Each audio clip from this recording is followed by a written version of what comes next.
this week we will present a book that we made together, a book in Bahasa Indonesia. And I cannot speak Bahasa, sorry.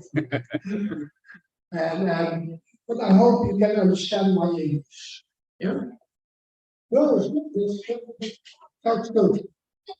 And so I will speak quite a lot, but feel free to ask questions in between, and so that we can have more a dialogue. It's not only me speaking to the students.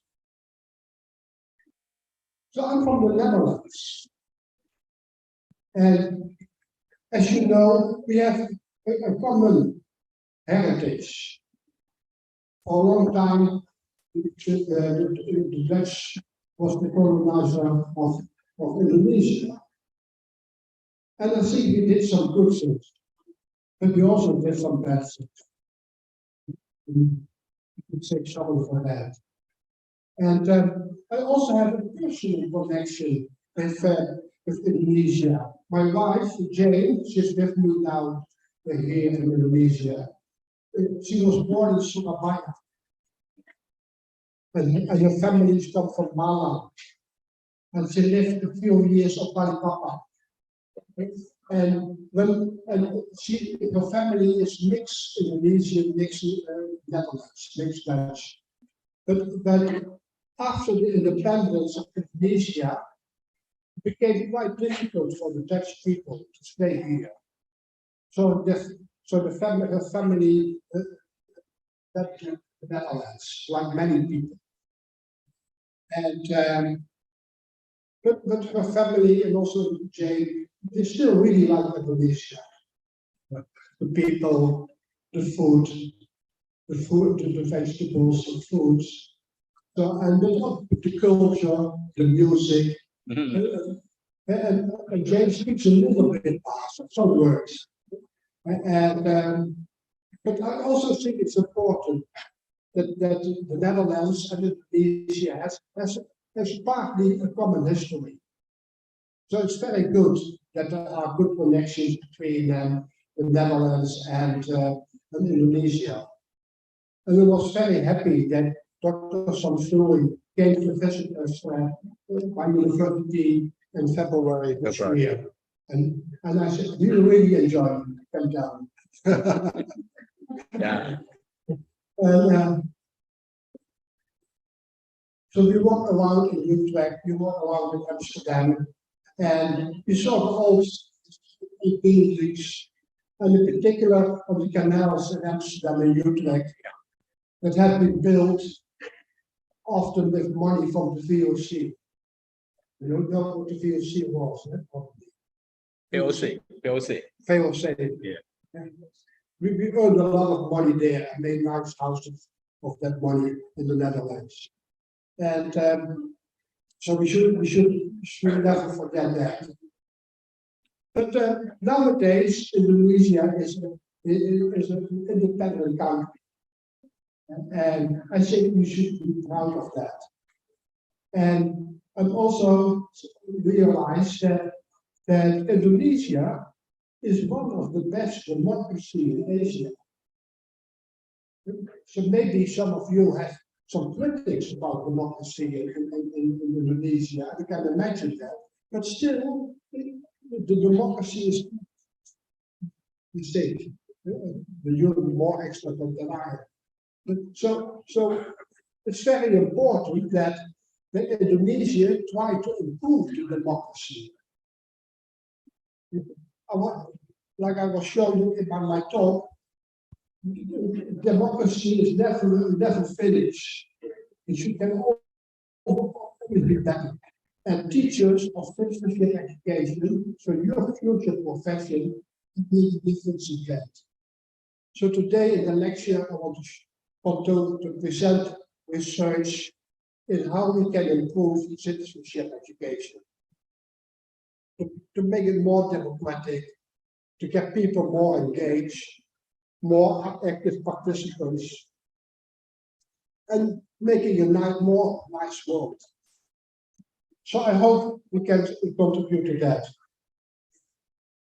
As you can see here, the picture, that's the picture. The left, the building at the left is my university.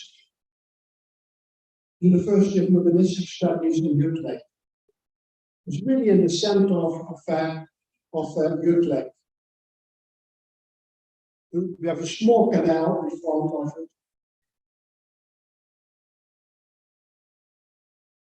The first definition of citizenship education. This is the definition that's been used also in the ICCF project. And ICCF is the International Study of Citizen and Citizenship Education. And I'm a member of their advisory board. So education for citizenship is about acquiring the abilities and attitudes necessary to participate in political and civic life on local, national, and global levels. Important here is that we are speaking about abilities and attitudes. That means citizenship education is about knowledge, about skills, and about attitudes. I'm always saying that you can know a lot about democracy, about the rules of democracy. You can have a lot of democratic skills, for example, having a good discussion, and also know how to vote, how to present your voice, those skills. But the most important thing is, I say, the attitude, that you want to be a democratic person, that you want to deliberate with other people to find a common solution, that you have a pluralist idea, that you respect other people. So those aspects of democracy are very important, and they are all linked to attitudes. So therefore, I really emphasize the importance of attitudes for citizenship education. The citizenship is on the local level, on the national level, but also on the global level. Nowadays, people often speak about global citizenship, and I also will speak about that. The second part of the definition of citizenship education is more interpersonal. It's about relating to other people, in particular people with different social, cultural, and ethnic backgrounds.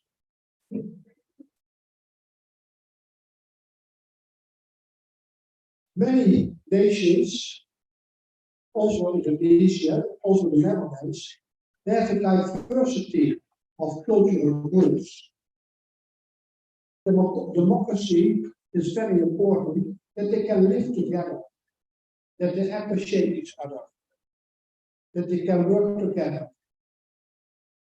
So the relating to others is very important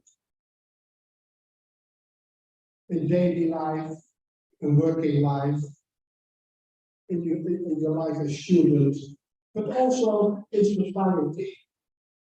It's important that citizens relate well to other people. And the third element of citizenship education in this definition is the concern for sustainability of humanity, human beings, the planet, and of democracy. Nowadays, people have, you could say, announced the idea of citizenship. It's not only about people, what people are relating, but also about sustainability of the planet and how we relate to animals, how we relate to trees. So also to the other parts of the biological sphere. As you can see nowadays, the definition of citizenship education, particularly in democratic countries, is very broad. And it's related not only to the political, but also to the social and the cultural field.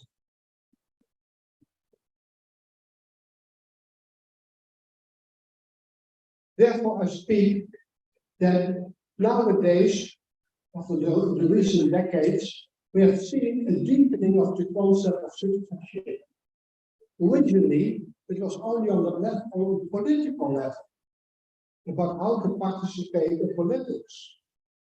But nowadays, it's also about social life, how you relate to other people, about the culture.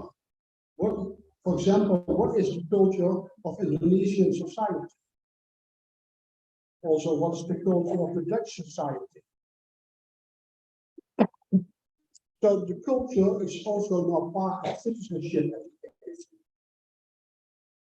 And more recently, as I just explained already, also about nature. So the concept of citizenship, you can say, has been deepening from the political to the social to the cultural and to the natural world. But nowadays, the concept of citizenship is very broad. It's nearly the whole identity of people. Maybe only not more personal aspect of identity, the more religious part. But the more social and political and cultural part is now included in the concept of citizenship. But the concept of citizenship has also been broadened from the national level to the regional level and to the global level. At the regional level, for example, in Europe, we also speak about the European citizenship as being a member of the European Union. And I also know that here in Southeast Asia, many countries are working together. Malaysia, Thailand, Vietnam, Indonesia, they're working together in the, I hope I pronounce it well, ASEAN. ASEAN, yeah. So there's also a kind of identity, kind of citizenship. And nowadays people are speaking about global citizenship. In particular, UNESCO is using that word, global citizenship education. Come back to that later on. But in particular, the deepening of the concept has made moral education and citizenship more connected. Moral education, or like some people are saying, character education, is about the personal development of people. But citizenship education, in particular in its modern ideas, is also linked with the identity development. So there's a strong link between moral education and citizenship education.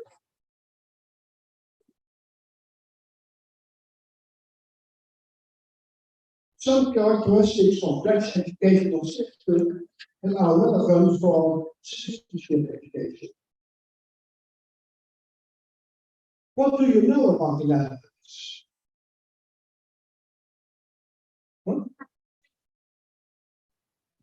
Ada yang tahu tentang pendidikan di Belanda?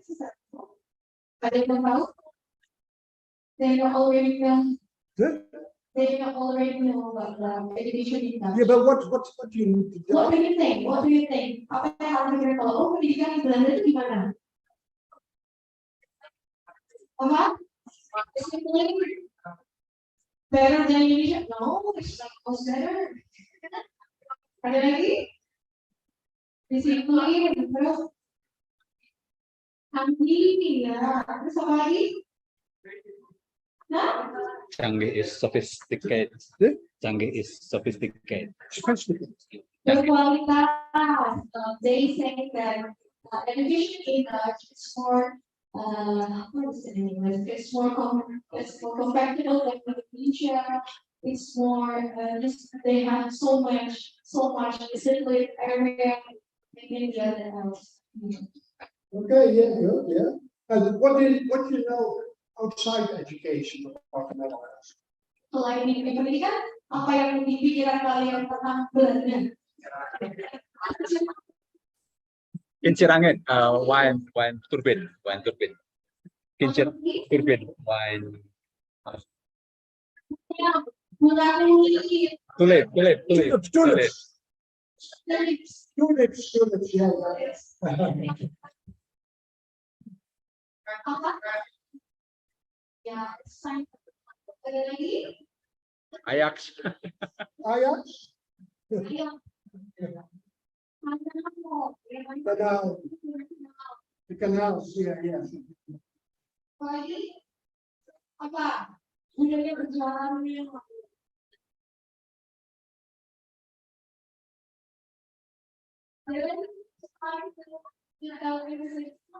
If you want to answer the question, I will give you the microphone and microphone.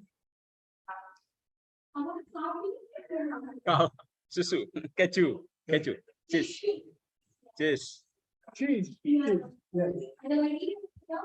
Ada lagi?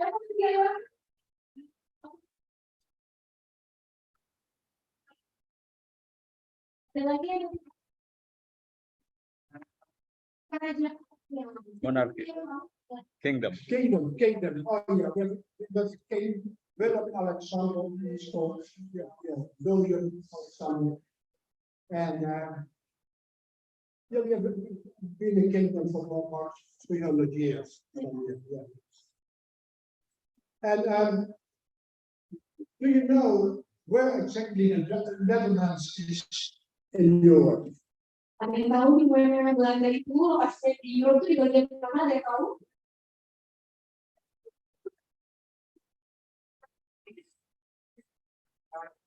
Ini Eropa Barat. Western Europe. Western Europe, yeah. Not Western Europe. Beside Germany. Germany and Belgium. And we call it the Netherlands. The Netherlands means the lower lands.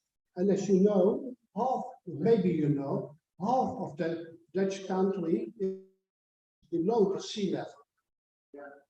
And we have a lot of dikes to prevent the Netherlands from the sea. So therefore, climate change is really an issue for the Netherlands. Because when the sea is higher, it's more dangerous for the Netherlands. Like Jakarta. Yeah. You know about that. Yeah, of course. And I know the Dutch companies are working together with Indonesia for protecting Jakarta from Yeah. So the Netherlands. Also, sometimes people are using the word Holland. Holland.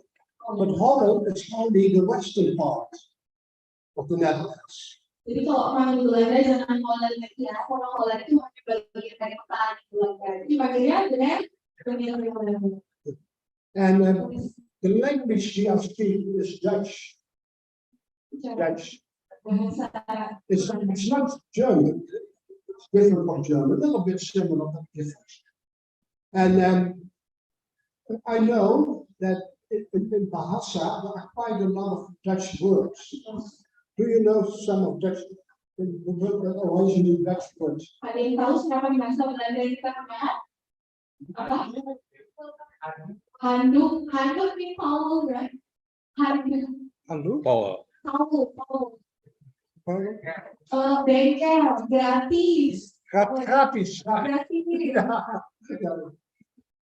Bangkrut.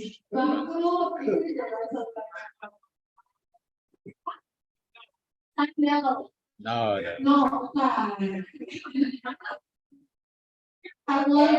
Strafrecht.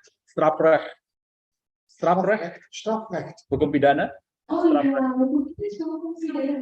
Distrap dihukum. Kantor. Office, yeah, kantor, yeah. So many words related to law and to organizing society are from original Dutch. Dutch is slightly harder than German language. So that's more general about the Netherlands. And we are having 70 million people living there. And quite a lot, now about 20% are originally from other countries, migrants. And about 400,000 people in the Netherlands, they have some roots in Indonesia, about 400,000. And also, maybe of interest for you is that we have quite a big Islamic population. People from Morocco, from Turkey, who came to work in the Netherlands, and also quite a lot of refugees from Syria, from Afghanistan, from Iran. And totally there are about 1 million Muslim people in the Netherlands. So we have 70 million totally, about 1 million Muslim people. But most people are Christian people in the Netherlands. And about the same size are Protestant people, and the same size are Catholic people. But half of the people in the Netherlands, they don't have a religion. And some of them call them humanists. I'm also more to humanism than to religion. Humanism means that you try to support human beings, humanity, human life. And so in the Netherlands, there are quite a lot of people who don't have a religion. But religion is still quite strong in education. As I showed there, don't two-thirds of religion schools. They are mostly Catholic or Protestant schools, and also we have some Islamic schools, in particular primary education and some in secondary education. And those religious schools are fully paid by the government. And they also have to follow the national curriculum. Decide for the subject of religious studies. But maybe you can imagine that, speaking about the curriculum, that there are often debates about what is relating to religion and what is relating to citizenship. But therefore, it's not that easy because of the strong position of religious schools. Therefore, it's not that easy to make a curriculum for citizenship education. I'll come back to that later on. So the Christian schools quite have a lot of influence in Dutch education. We also have a very selective system. As just said before, we have a sophisticated system. But all that I think that's true, that's quite a system. But we also have a very selective system. And that means that at the age of 12, students have to do a test. And according to that test, they can go to one of the 6 level education, of secondary education. So that test returns already a big part of the future. Many countries in Europe, for example, Scandinavian countries, they have, like Sweden and Denmark and Finland, they have a selection when students are 14 years old. But we have a selection at 12. But that gives a lot of stress to the students in primary education. To do their best, to have good grades, and to do the test well. As I said already before, there's a weak steering of educational policy, particularly in the field of Christian education. The government is saying citizenship is important and they have some general rules, but not a very, very detailed curriculum, like I know from Dr. Samsuri, you have in Indonesia. Schools they have quite a lot of freedom to make their own curriculum of citizenship. And for teachers, that's quite interesting because they can put more their own ideas in it. So it has some advantage and also some disadvantage. The schools have quite a lot of autonomy to make their own curriculum. We really have a shortage of teachers, like in many Western countries.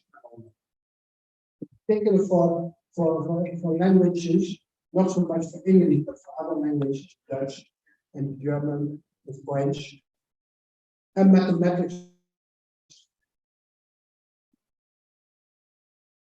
And in the Netherlands, students have to do a lot of exams. There's a lot of testing. And there's a lot of focus on the basics of language and mathematics.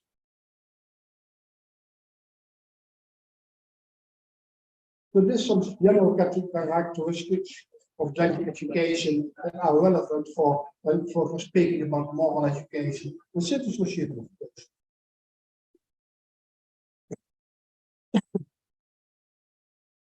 Now I want to speak a little bit more about teaching and learning. About learning, because you students and people in general always learn. Not only when they are in the classroom, but also outside the classroom. You learn many things the whole day long. And nowadays, in educational psychology, the social constructive view is dominant. Maybe you've heard about that, social constructivism. And that means that people are giving a personal meaning. Learning is a kind of process of meaning giving.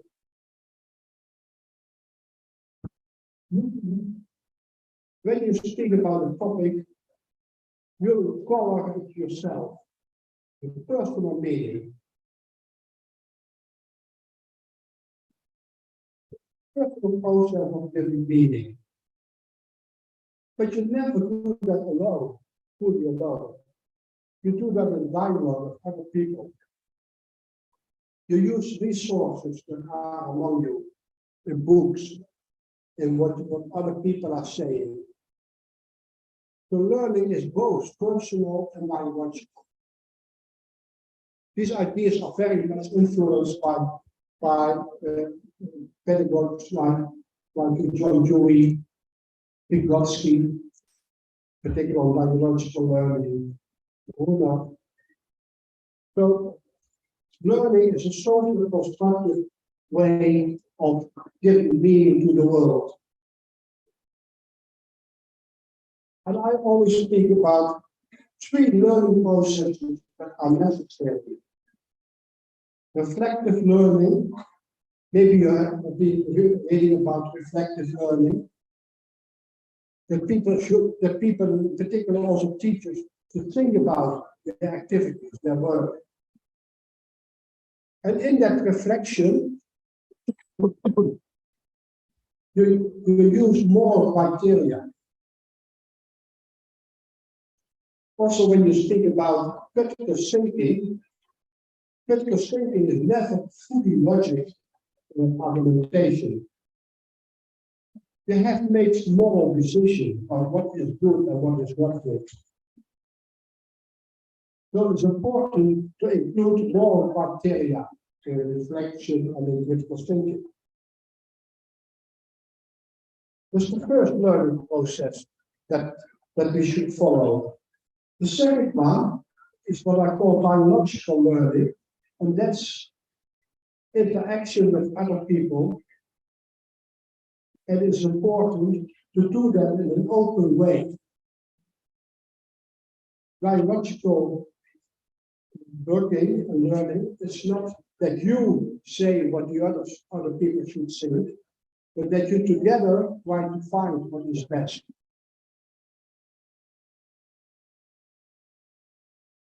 Well, in particular, the work of Martin Buber, but also Paulo Freire, is influential in the thinking about biological as the open learning process. The search, you can say, is a search for meaning. And I add a certain kind of learning process to it, and that's what I call democratic learning. And that's dialogue can be quite the kind of debating that people are opposing ideas.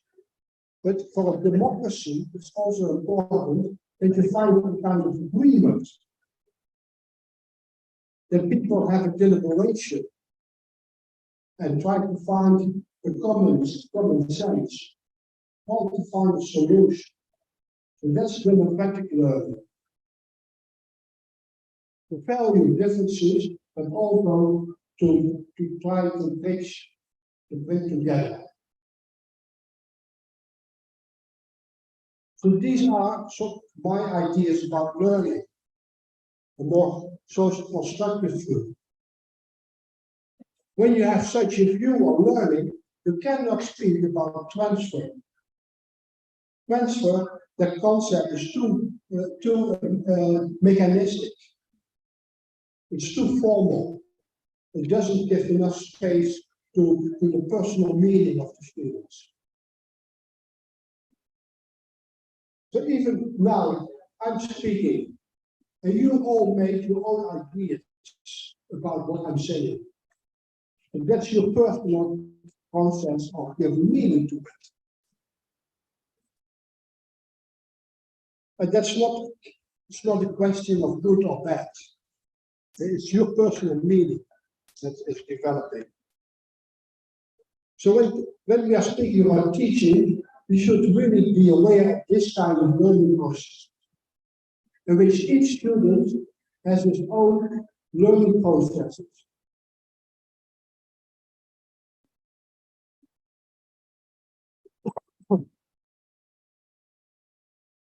Where can we find moral education and citizenship education? And I'm speaking about a whole school approach. I'm not the only one who does that. More people are speaking about a whole school approach to moral education and citizenship education. In the first place, you can have a special subject, citizenship education. And like you're studying to become a teacher of citizenship. It's a specific subject. But also aspects of citizenship are integrated in all subjects.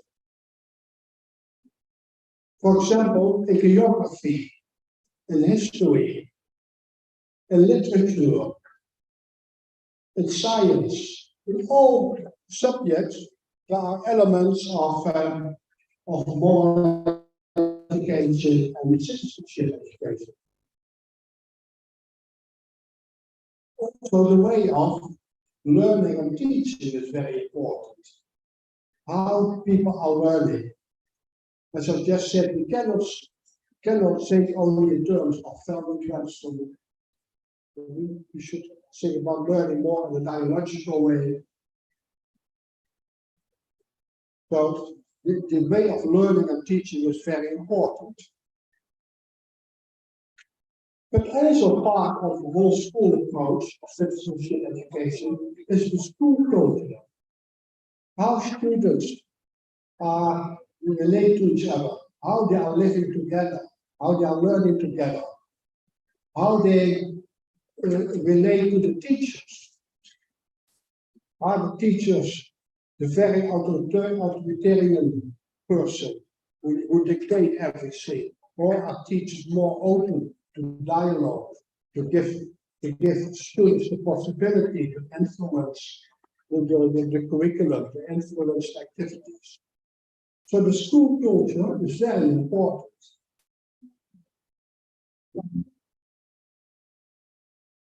There are quite a lot of scholars who say that the school culture is more important for learning citizenship education than the formal curriculum.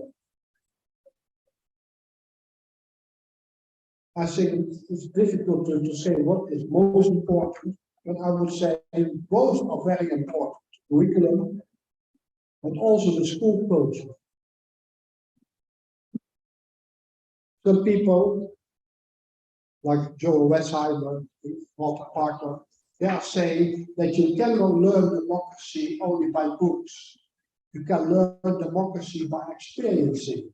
That you experience, that you can have an influence on what's going on in the school, what's going on in the classroom, what's going on in society. So the experience of democracy is very important. And that can partly be by the school culture. And it's important to link school and society.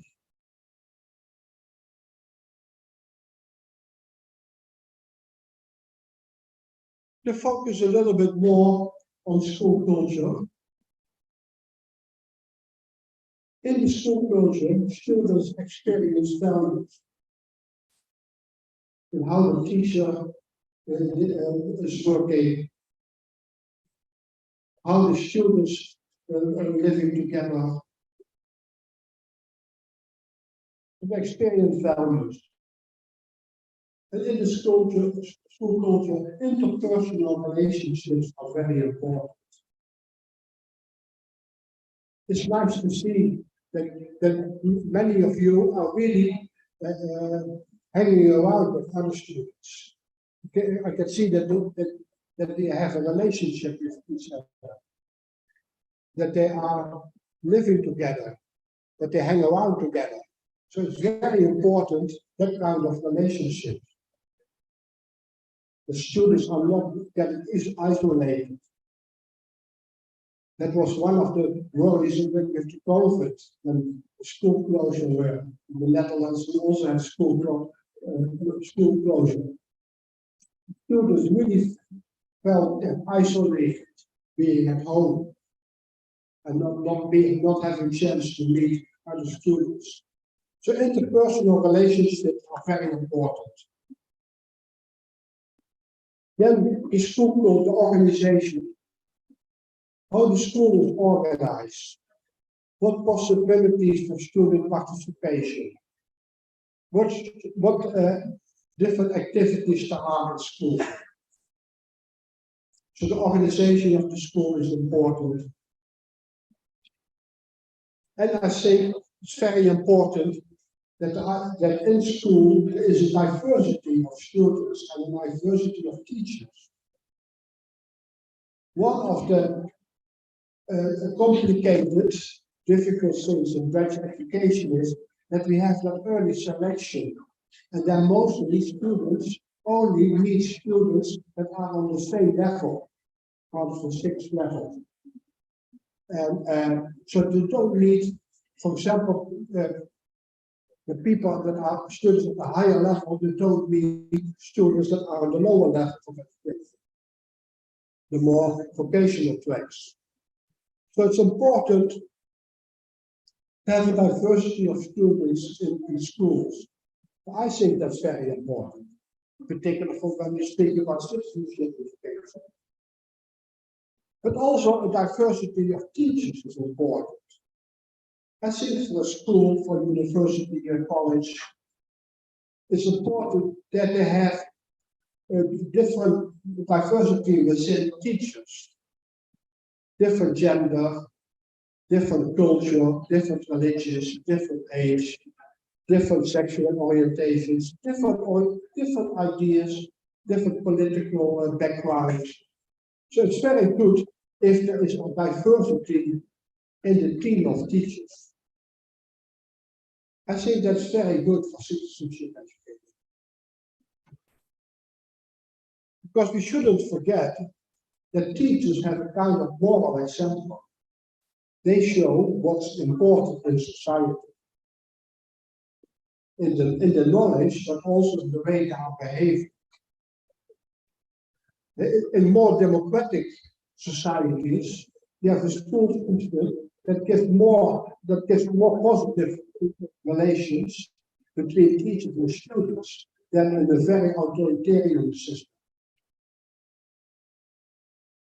But democracy is not only outside the class, but also inside the classroom. So these are all aspects of the school culture who are very important when speaking about citizenship education. Any questions or remarks? Ada pertanyaan sejauh ini, before that question, let me to give the translation of what the mean. Oke, jadi tadi yang tadi ini Mbak simpulkan sedikit ya, yang berikutnya. Nah, di pendidikan kewarganegaraan di dalam demokratis itu adalah pendidikan demokratis yang sangat kuat karena dia tidak hanya membahas tentang kewarganegaraan, tapi juga tentang politik, kultur dan budaya itu menyatu menjadi satu. Itulah mengapa konsep kewarganegaraan sangat mendunia, bukan hanya membahas mengenai satu konsep saja, tetapi lebih umum dan kompatibel seperti mereka kewarganegaraan yang dikatakan itu ada tiga, nasional, negara, regional seperti Asia Tenggara dan global. Kemudian di dalam pendidikan kewarganegaraan juga pendidikan formal dan pendidikan kewarganegaraan. Nah, di Belanda itu ada beberapa sekolah, religious school dan formal school. Nah, religious school itu biasanya sekolah berbasis Katolik dan Protestan seperti itu. Kemudian sekolah di Belanda itu berbeda dengan sekolah di negara yang lain. Sekolah di negara Belanda itu mulai dari 12 dia bisa masuk sekolah SMP formal itu dari 12 tahun, tetapi kalau di sekolah Skandinavia itu lebih lama, yaitu 14 tahun. Nah, di Belanda itu ada banyak sekali tes dalam masuk dari setiap jenjangnya. Kemudian dia tadi menjelaskan tiga proses belajar. Dan kita menggunakan bahasa proses ya, bukan transfer, karena kalau transfer itu atau profil itu sangat apa ya, sangat mekanikal. Sedangkan pembelajaran itu tidak mekanikal, tapi kita yang digunakan dalam bahasa profil adalah proses belajar. Profil ini tadi menjelaskan beberapa proses belajar. Yang pertama reflective learning, memikirkan aktivitas saat sebelum dan setelah pembelajaran pembelajaran. Kemudian dialogikal itu Interpretation. dalam pembelajaran, kemudian bersama mencari pencerahan semua. Nah, dialogikal ini didukung dengan pengertian dari Martin Buber tentang open learning process. Seperti itu. Kemudian democratic learning, mencari hal yang baik dalam masalah, kemudian mencari solusi terbaik. Kemudian subjek dari pendidikan kewarganegaraan ini berkesinambungan dalam semua pembelajaran di internasional. Kemudian cara seorang untuk belajar dan mengajar penting dalam pembelajaran kewarganegaraan. Kemudian budaya sekolah. Nah, Palmer ini menjelaskan tentang budaya sekolah ini. You cannot learn democracy by book, it's also by school and society. The experience of the democracy is important. Jadi kalau belajar demokrasi tidak habis dari buku saja, tapi yang belajar demokrasi sebenarnya adalah pendidikan kemasyarakatan seperti itu. Kemudian dibahas juga tentang hubungan sekolah dan masyarakat. Setelah itu kita belajar mengenai budaya kewarganegaraan internasional. Pertama adalah berbagi pengetahuan dan pengembangan nilai. Kedua adalah hubungan antar personal strategi. Yang ketiga adalah organisasi yang papan dalam budaya sekolah. Yang kelima adalah pembelajaran berbasis keberagaman budaya sekolah. Kemudian pembelajaran moral. Ada 3 poin ini sudah dijelaskan oleh Prof. Ada pertanyaan? Oke, boleh. We will give you the microphone and help you say where you from and salutation.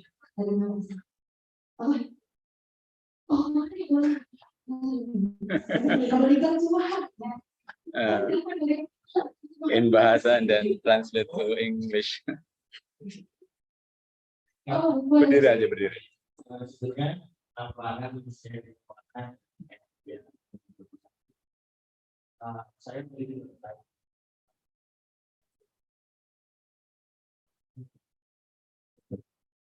Tadi kita bahwasanya ibadah adalah orang dan formal. Pertanyaan saya, bagaimana asal dari bisa mengajarkan tentang toleransi? Karena di saat tidak jauh dari tempat sekolah tersebut, maka di saat mereka keluar saat itu masa terkecil di antara apa yang mereka terjadi, apa yang mereka terjadi di luar. Itu yang pertama. Lalu yang kedua, terkait dengan sultan sendiri. Pertanyaan saya, berdasarkan yang bagaimana entah itu siswa atau mahasiswa bisa mengakui perbedaan pendapat atau masuk di sekolah atau di kampus terhadap apa yang terjadi. Itu lebih pertanyaannya. Namanya siapa? Dewa Maulana. Oh, Dewa Maulana. Terima kasih.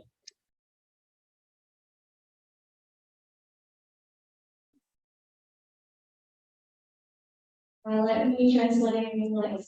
Okay, the first question is, we already know that Netherlands have two types of school, the religious school and the public school. The question is, how the religious school teach the democracy? Tolerance, even though- tolerance, and tolerance. Yeah, even though they are not democratic, even they have the same. Any other end. The second question is school cultures. When the student have Oh, a different opinion than the school, what we gonna do? What the school gonna do? Their situation. Jadi yang pertanyaannya pertama, kalau sekolah itu sekolah keagamaan, gimana mereka belajar tentang perbedaan, sedangkan mereka itu sekolah agama, ya. Kemudian yang kedua, budaya sekolah, gimana mereka budaya sekolah tadi, gimana mereka jika mereka punya perbedaan, mau kepentingan dengan kepala sekolah dan lain-lain, apa yang mereka lakukan di sekolah itu. That's all the question from me. Yeah. Okay, thank you. Two interesting questions. So the first one about the public schools and the religious schools. And as I said before, religious schools, they have to follow the curriculum for all the subjects except for religious studies. Religious studies, they can make their own curriculum. And the religious schools, they may select students. The public schools, they have to accept all students. And the religious schools, they can say, with your ideas, we don't want you. And but quite a lot of religious schools, they accept quite a lot of students, also students who don't have the same religion. And so within the religious schools, you have a quite big range of different kinds of schools. Some are very traditional, and some are more open. So the traditional schools, they're really focusing on their own religion. For example, in the subject religious studies, but also in the advice for them to close the year, and the kind of food that they give, and things like that. And but other schools, and also other religious schools, are more tolerant. But they give more space to students to have their own ideas, their own religious ceremonies, their own clothes, their own food they want to eat. So there is a difference within the religions. And the school inspectorate, who controls the schools, they really take care of that schools are tolerate, that they are tolerating different ideas. Also the more traditional religious schools.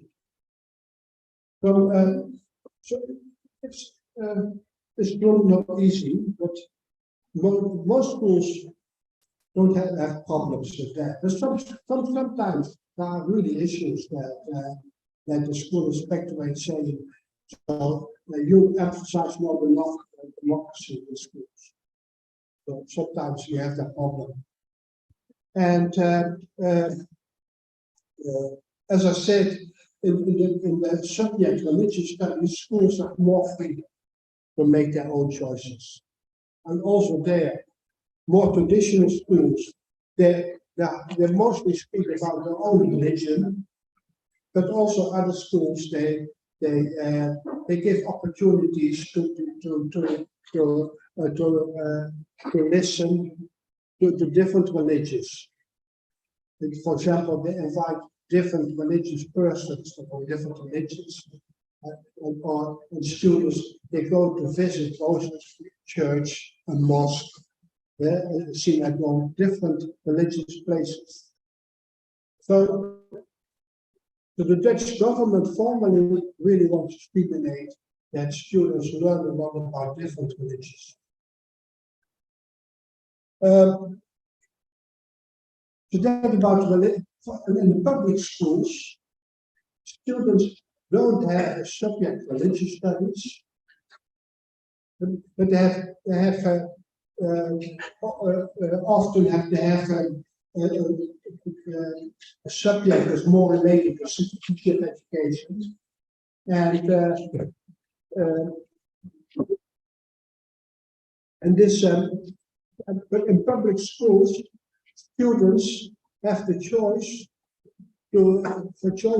for a subject, for example, Christian religious studies, Catholic religious studies, Islamic religious studies, Jewish religious studies, and also humanist religious studies, and humanist and ethical studies. So they can choose the religious study they want. So it's not an obligation to go to one of them, and can choose for it. So I think that's very good and very important. A good point of public schools. So that's your first question about the religious schools and the public schools. So thank you for that. And the second question is about if students have different opinions.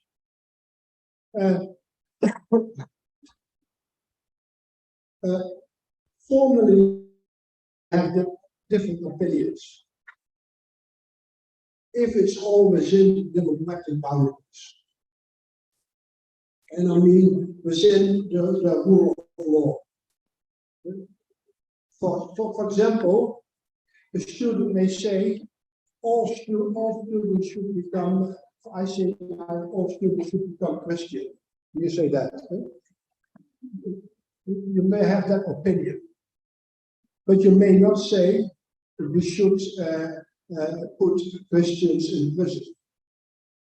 You may not say that.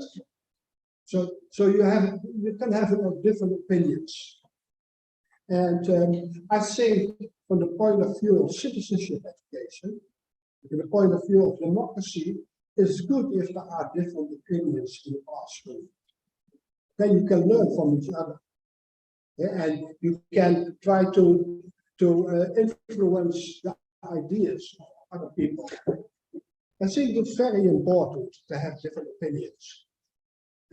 But then it's I think it's relevant that people have opinions that are also willing to think about them. So not fixed only to their own opinions.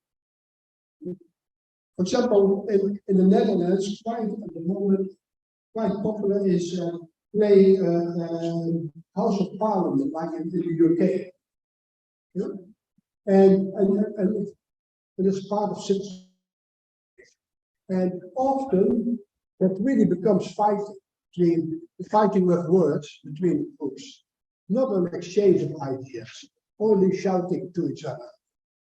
So one of my students did a research on that, and she gave good suggestions how you can make the House of Parliament more dialogical, that people listening more to other arguments, and not only are shouting to each other.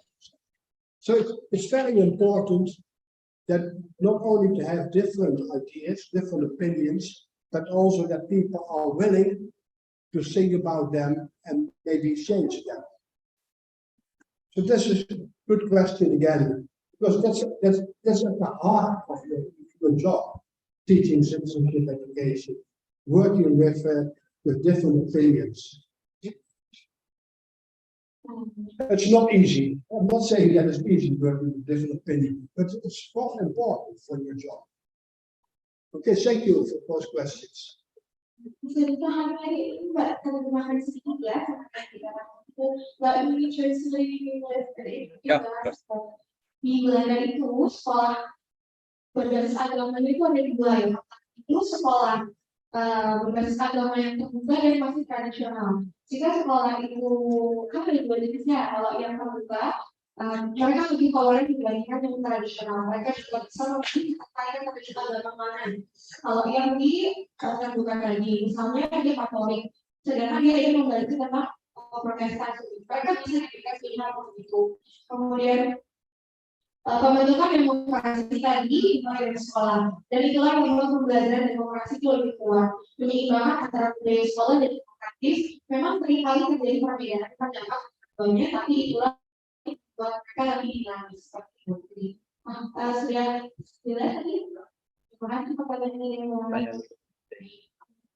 We open another question. I hope everyone give the microphone.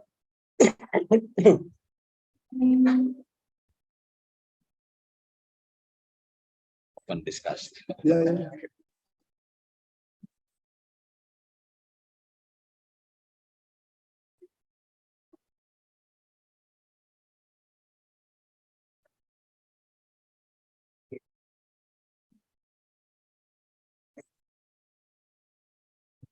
Saya ini ya sebenarnya saya Rosik dari pertanyaan saya, apa sih keunggulan dari yang bisa diterapkan?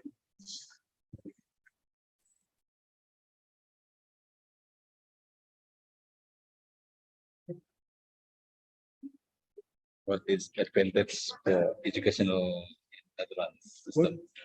What advantage? Oh, terima kasih.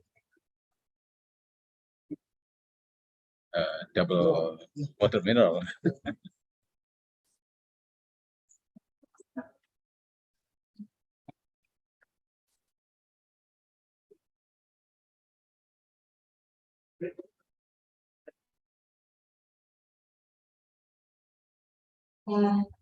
They have a question from Rossi. Pertanyaan, what's the superiority and the difference between education the Netherlands and we gonna close to Indonesia?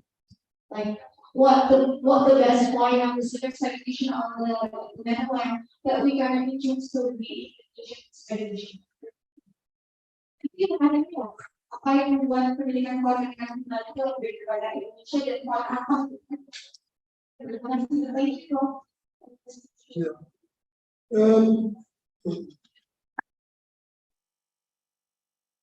question, and not easy. And in the Netherlands, many people have concerns about the level of reading and mathematics. And the Netherlands often participate in international studies. And for example, in the PISA study on language and also on science, the result of the Netherlands has gone down. But in most Western countries, it's going down.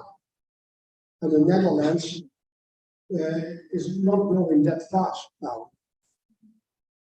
But there are really concerns about that. But I think this is also a question of the changes people have made after computers and after mobile phones. For example, before you had to do more mathematics in your head. Now you take your cell phone to take. So you don't have enough exercise outside school in mathematics. The same with writing. It's nice that I see some people writing with a pen. But normally people don't write anymore. They only put a few lines on the computer, and they don't they don't look themselves if the grammar is correct. No, they ask the office if they are doing well. So it's so often people are blaming the teachers that they don't teach the students well, to well writing, to well mathematics. That's not only the fault of the teachers, it's also the fault of the changes in society. Maybe even, let's say, it's the fault of the mobile phones. That we don't write anymore, and that we don't count anymore ourselves. That only with the mobile phone is doing everything. Di Belanda itu sesuatu yang pembelajaran keluarga negara di Belanda itu masih sekolah bahasa Belanda dibandingkan dengan negara-negara lain di Eropa yang menggunakan bahasa Inggris. Kemudian pembelajaran yang belajar berbasis teknologi, sama seperti di Indonesia kita tidak bisa memisahkan pembelajaran dan teknologi.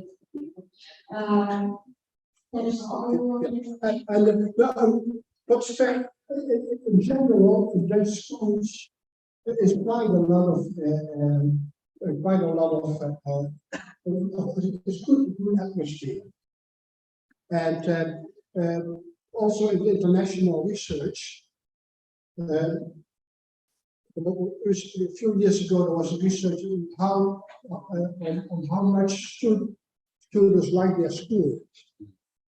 And the Dutch students scored the best of the whole world.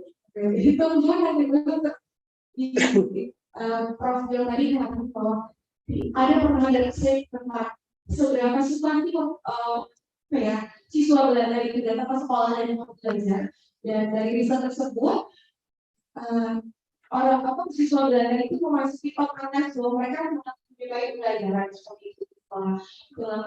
Salah satu keunggulan dari pembelajaran di Belanda bahwa siswa ini memang tidak belajar sekolah. Ada lagi alasan yang sakit, ada lagi alasan izin karena keluarga mendadak, mungkin ada lain dari mereka sangat senang dan membantu di sekolah. Okay, so they find school very good, very pleasant. But then, when you look more into details, what they like most, well, what are the breaks? The breaks. So between the lessons, the pause. Kalau di Belanda itu pembelajaran itu tidak sampai saja, tapi ada penghubung di antara dua pembelajaran, seperti pembelajaran di sekolah dan pembelajaran di luar sekolah. Itulah yang membuat pembelajaran di Belanda, siswa di Belanda itu lebih suka belajar, lebih suka belajar dan tidak mau membuat alasan itu tidak sekolah. Karena sekolahnya melihat arti dari pembelajaran materi saja, tapi diumumkan. Dan pembelajaran di luar sekolah. Yeah. So they like the breaks, not the lessons. And they said we like to hang around with our friends. Yeah. And most schools, they have quite a lot of opportunity for that. And another good point is that teachers are very positive about students, about helping students. They have a very good caring attitude. Di Belanda juga guru sangat care terhadap siswanya, sama seperti di Indonesia juga ya. Guru memperhatikan detail sebelum saat itu pelajaran. Jadi tidak berbeda jauh dengan negara kita ya. Yeah. Sometimes even too much. Pada perhatian guru sedikit berlebihan. Okay, so we have some good points in Dutch schools, and that's fine. And some people are saying that we have all those different levels of schools. That's good. That each student can follow education on the level of all. But I say that's not good because there's too much selection in it, and also the people from different groups don't meet. Kalau di negara Belanda itu sama seperti Indonesia juga dikelompokkan. Kalau sekolah menengah ada sendiri, sekolah atas ada sendiri, tapi itu juga membuat banyak sekali perdebatan. Karena pasti harus ada sekolah menengah, kenapa harus ada sekolah atas? Kenapa kalau saya menengah tapi saya sudah bisa, kenapa saya tidak bisa masuk sekolah atas, sekolah menengah atas? Jadi sama seperti Indonesia kita juga punya grup school, jadi ada pengelompokan kategori pembelajaran. Vocational and general school. Okay. Yeah. When shall we have a break? Let's talk 50 minutes. Yeah, break. No, break. No break. No, Little bit further. a little bit. Okay. Thank you. Continue. Now we'll go on to the next section of my talk. And we did a lot of research on ideas that teachers have. And we found 3 different orientations on pedagogical goals or moral values, say. And the first orientation is adaptation, discipline.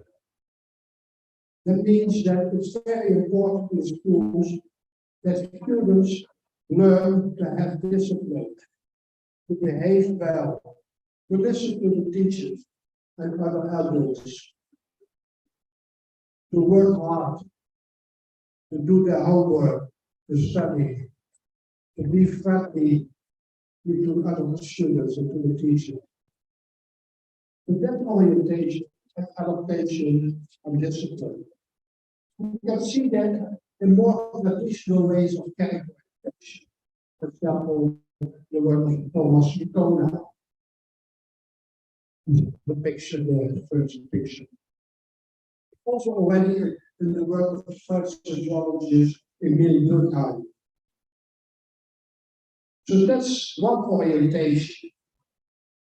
The second orientation is more focusing on autonomy and critical thinking. The students learn to think for themselves, to take responsibility for their own life, to think critical. So that's the second orientation in developing as a young person. So that's very central in the work of Larry Goldberg, Lawrence Goldberg, who did a lot of research on moral education. He was at Harvard in Boston. But also you can find that in the work of the British sociologist Anthony Giddens, in his focusing on ages. Giddens is saying that not only structure determines your life, but also the agency, and it's important for people to develop more agency and can have more influence. So that's the second orientation that we found. And the third one is the social orientation. That you care for other people, that you have empathy, that you're open for others, that you have feeling of social justice, that you think about what is best for all, not only for myself, also for all people. And there are these are different ideas. Some are more psychological and some are more political. Social justice is more political, empathy is more psychological. And you have different academics and pedagogues who are working on that.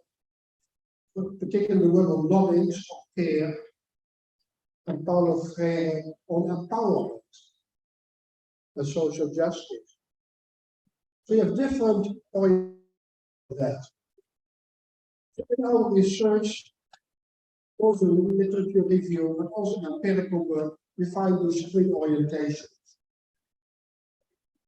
And we could analyze the data further on. And then we find 3 types of citizenship. The first one is adaptive citizenship, and that emphasizes discipline and social orientation, and in particular, social orientation in your own community. So that's, let's say, a more traditional way of citizenship, adaptive citizenship. The second one is an individualized citizenship, with a strong focus on autonomy, but with a weak social orientation. And the third one is a critical democratic citizenship, and that combines a focus on autonomy and on social prosperity. So in the data, we could distinguish these three different ways of citizenship. We also could see that relates to different educational practices. If a teacher strongly works from an idea of adaptive citizenship, the teacher suggests that there are fixed values. No discussion about values, and fixed values. There's a transmission of values. There's a focusing on laws or rules. And the teaching is teacher directed. Teacher is speaking to the students. And this kind of education is very strongly education in most school systems, also in the Netherlands. The second, individualized type of citizenship education, they emphasize autonomy, that values are a personal choice. It presented itself a little bit as a payment approach, because there are no real fixed, no real central values. Independent learning is very much part of it. And this is strong in the hidden curriculum, also by all the assessments about testing.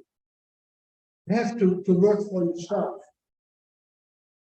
Like Michael Sandel writes in his book Tyranny of Merit, you really have to be responsible for yourself. That's a strong way of individualized citizenship. And the third one, the critical democratic citizenship, that combines autonomy and social concern.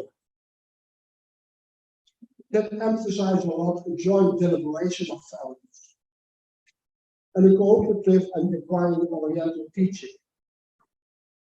But this kind of citizenship education is difficult to realize. We had a survey among a representative sample of Dutch teachers, and about half of the teachers said, we really like critical democratic citizenship education. But many of them said it's very difficult to realize that. And in practice, we are working very hard on adaptive citizenship.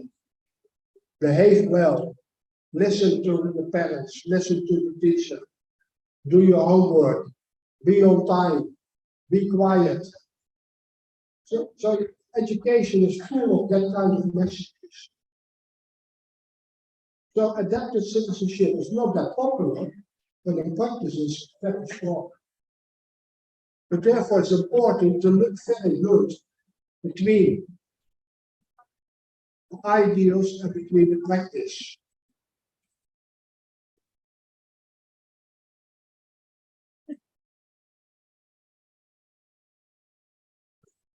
In reality, there's always a mix between these. It's not, you cannot say this is only adaptive citizenship education, and this is only critical citizenship education. There's a balance between these.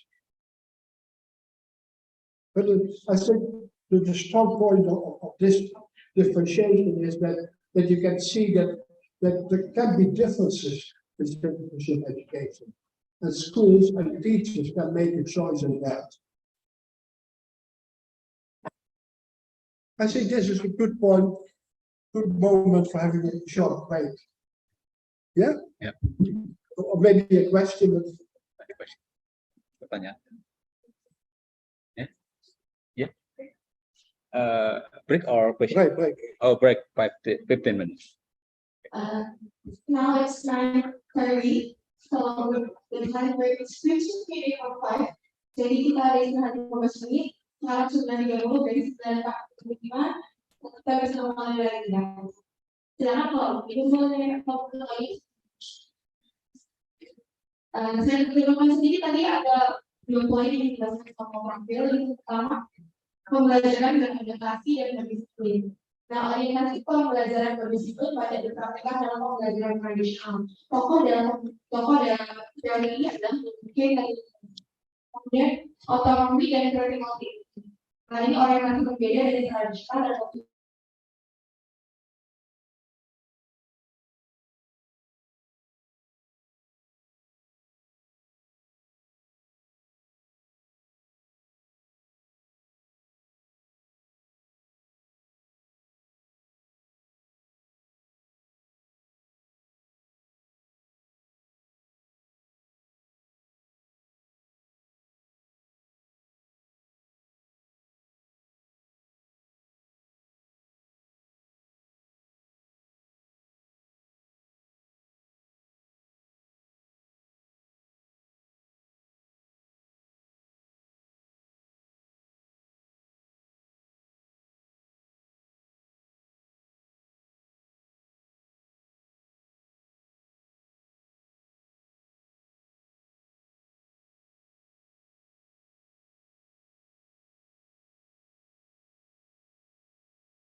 Bisa yang baru masuk dalam sesuaikan ya. Kalau Mbak bilang ada sesuatu discrimination bilangnya siap dibiayai. Pada selain discrimination.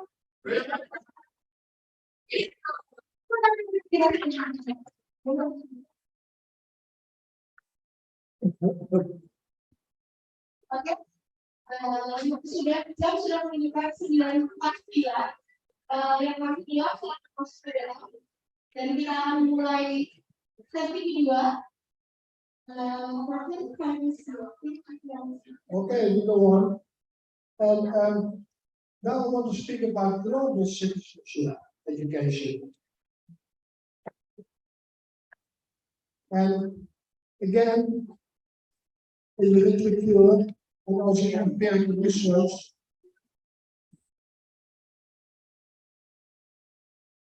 we found 3 types of global citizenship.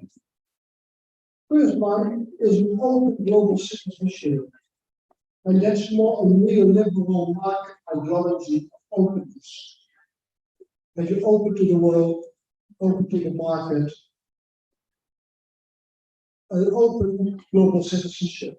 The second one is what I call a moral global citizenship, and that's about appreciating diversity, enhancing humanity, and taking care of the world. There's a moral call for a better world. It's more a moral idea, not only open, but also making a better world and taking care of the world. This is really expressed by Bakalus, an American philosopher, also by David Hansen on education. So the moral global citizenship was often used an idea. And the third one is a more political one, the social political global citizenship. People who have those ideas, for example, Carlos Alberto Torres from Argentina and Chantal Mouffe from Belgium, who was also from Belgium, we speak about social political global citizenship. And they criticize the moral that's not political enough. It's only a moral appeal and not a political program. So the moral global citizenship doesn't address enough issues of social justice, of power relations, of inequality. But here again, so 3 different orientations of global citizenship. We try to formulate rules for them. And the first one with the open is more, I find it important to gain knowledge about different cultures. I'm open to new cultural experiences. And I want to meet people from different parts of the world. So these are educational goals from the framework of open global citizenship. If you add the moral to it, the moral global citizenship, you get goals as I feel responsible for our global world, for humanity. I want to work on enlarging the opportunities of all human beings. I appreciate cultural differences between people. So that's more the moral global citizenship. So these are different educational goals. And the third one, the social political global citizenship. Then you should think about goals as I'm aware of social and political power relations in the global world. Or I want to strive for more equal social and political power in the global world. And I support the struggle of underprivileged people to gain more power. A few years ago, I asked students here in the universities, so young, older colleagues of you, I asked them what they find important goals. And I also did that with my students in the program of moral education and citizenship education in my university in Utrecht. And what do you think would be the difference between the Indonesian students and the Dutch students? What's the difference? What's the difference or what's What more I asked them, what do you find important? So, and do they find the same things important, or is there a difference in importance they attach to these goals between Indonesian students and between the Dutch students? Orang tadi menjelaskan tentang tiga tipe kewarganegaraan global.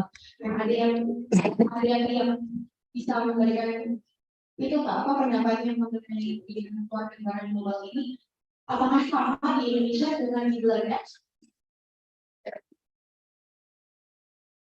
Apakah pendidikan kewarganegaraan itu berbeda di Indonesia dengan di Belanda? Gimana pendapatnya? Ayo. Yeah. Kan tadi menjelaskan tentang global citizenship ini. We can also ask it another way. So the open, who thinks that the Indonesian people score higher than the Dutch? Ya, dalam global citizenship yang terbuka tadi, Indonesia itu lebih apa ya, tinggi bahasa Indonesia Mana yang lebih penting di antara itu? lebih penting dibanding ada yang bisa menjelaskan Yang open coba. siapa yang lebih suka open, siapa yang lebih moral, mana yang political, social political, ayo mana yang lebih open dan yang lebih terbuka, yang lebih kalian pilih dibanding tiga ini. Kalau paham ya Pak. Di antara tiga ini, teman-teman pilih yang mana? Open, moral atau sudah putih? Yang open siapa? Angkat tangan. Yang pilih open pendidikan kewarganegaraan paling ketiga atau yang kedua pendidikan moral yang paling penting, yang ketiga sosial kultur mana yang paling penting. Coba pilih open, angkat yang pilih open pendidikan kewarganegaraan terbuka yang mana? Gak ada, no one choose the open. Kalau yang moral? Angkat tangan dong, jangan malu-malu. Banyak. Sosial political? Oh, only one. Okay. They choose moral better than open social political. Yeah. Okay, thank you. Interesting.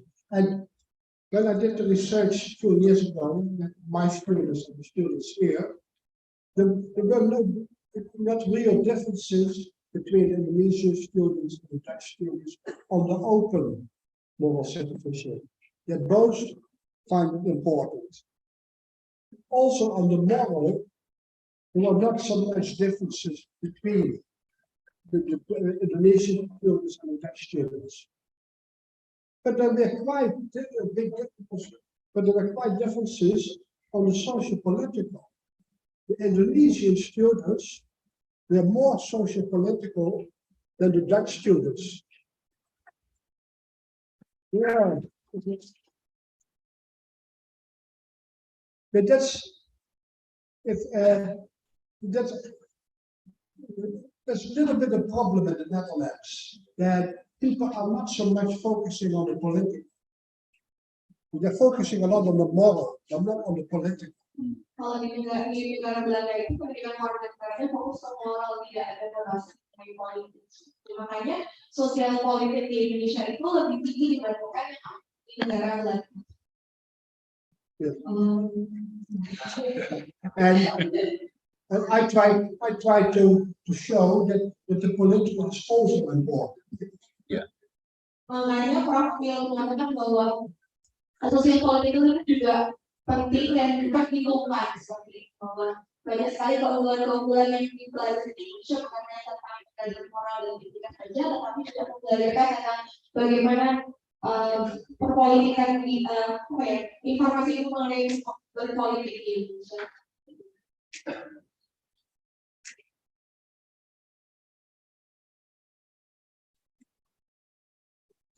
They here say that Dutch teachers, they are reluctant to focus explicitly on political values, and in particular on more transformative ideas. And my position is that teachers should show that a socio-political global perspective is one of the perspectives. So that's my argument to make it more political. Not only political, but show that besides the open and the moral, also the political is important. Then I want to speak about developments in citizenship education. Global, wide, but in particular in the European Union. I did two research projects for the European Parliament of the European Union. They asked me to inquire how the different 28 countries pay attention to the values of democracy and tolerance.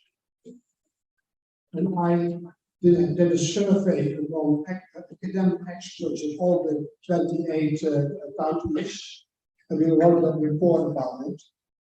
That was in 2017, and in 2021, they asked me to do a research project on how citizenship education is implemented in the different countries. And here's some conclusions, some developments. At the moment, a major gets quite a lot of attention in citizenship.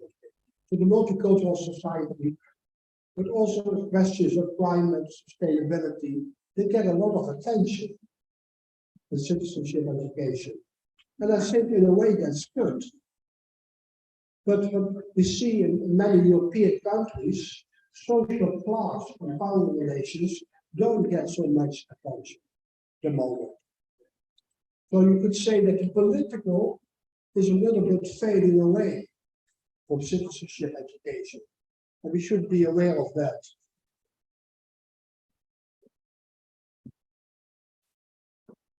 Also, in many countries, there is a limited idea about democracy.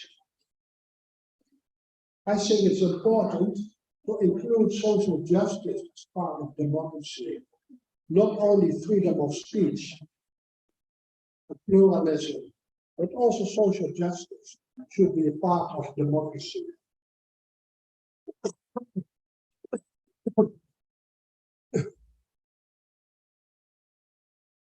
There is orientation to globalization, to the global world, the citizenship education, but also there is an inward looking in national citizenship, the own history of the country. And in the Netherlands, we have related to citizenship education a lot of debates about the content of citizenship education. For example,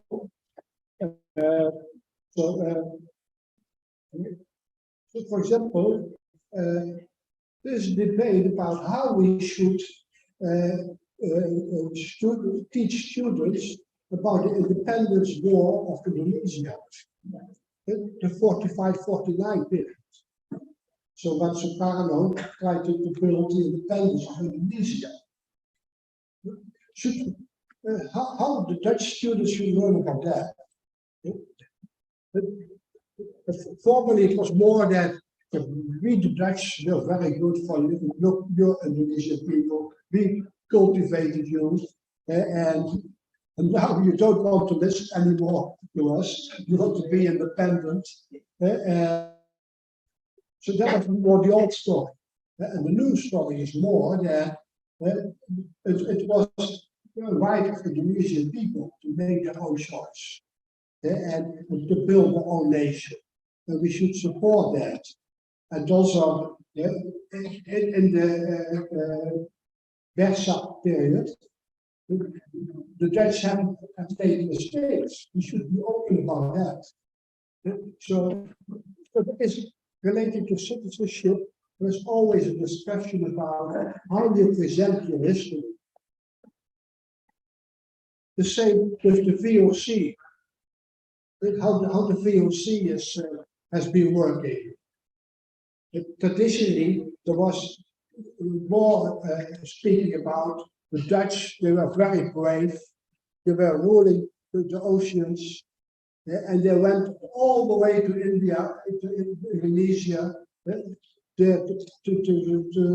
buy the spices and all, and the gold and the silver, and bring it back to the Netherlands, helping those people in Indonesia. And so the VOC was presented as very proud. And even the Dutch president, the prime minister, 15 years ago said we should have the VOC mentality back. And that big, you're crazy. The VOC also did very bad things. So there's always a discussion about how to present the history.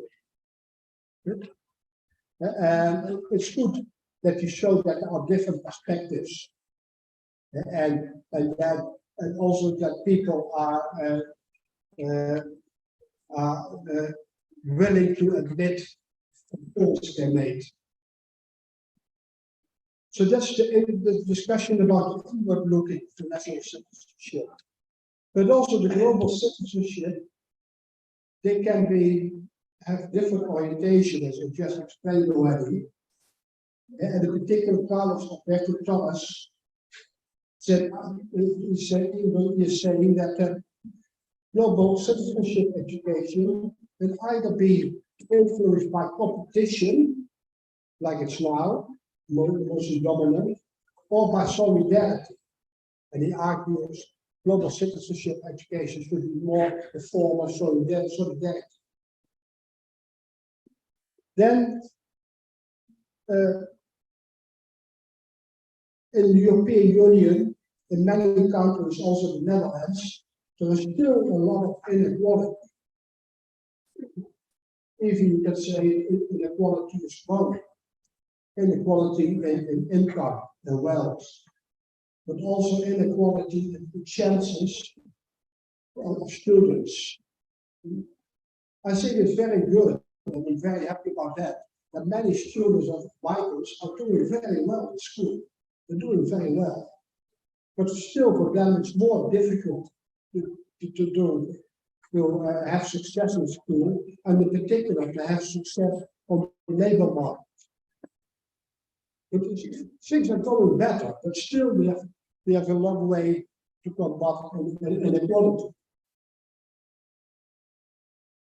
And nowadays people don't use so much the word employment when speaking about citizenship, but more speaking about sustainability.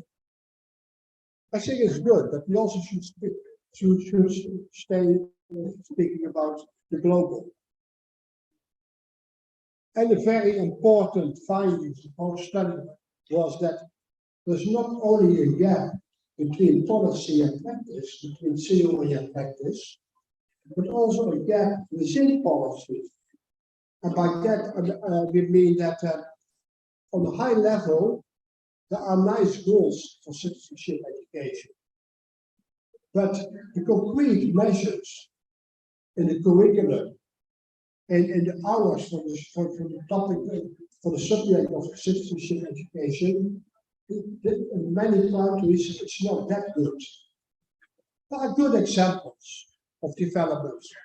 For example, Portugal, Finland, Croatia. Well, some countries are doing very well in Europe and making a very comprehensive moral and citizenship education.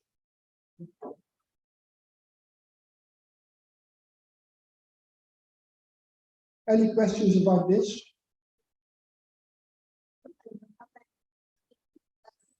For that question, like saya sebagai status mengenai pendidikan keluarga negara di Eropa. Nah, pendidikan keluarga negara Eropa itu ada 3 poin. Pertama, Treasure and Culture menggadakan kemudian diberikan kelas sosial dan relasi kekuasaan. Yang kedua, keterbatasan pembahasan tentang demokrasi.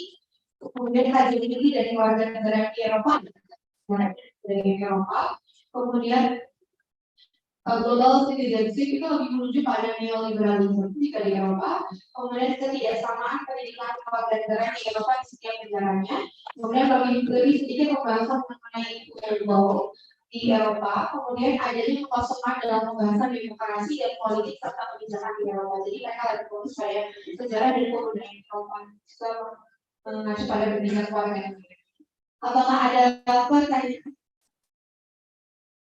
Any question? Berarti kalau nggak nanti berarti nggak organisasi. Kalau ada pertanyaan tidak? Oh, saya sudah sini ya.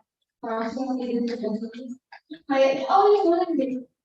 Di mana nih kita tadi? Oke silakan. Bisa itu ya. Terjemahkan langsung ya. Selamat pagi beberapa nama saya Susanti Nafiana dari kelas PKMHH tahun 2023. Saya isi pertanyaan Pak. New student. Kan dalam budaya pendidikan kewarganegaraan di Belanda itu kan jelas berbeda ya dari Indonesia. Nah maksudnya itu gimana cara kita itu meningkatkan kualitas budaya Indonesia ini jauh lebih baik lagi dengan berkembang ke Belanda gitu. How to increase quality of culture in Indonesia with advanced culture. Tips ya, berarti kita nanya tips ya. Tips what's make education How to increase in Netherlands, so the tips to increase the moral education in Indonesia at the same level as education in the Netherlands. Thank you. This is a good question, John.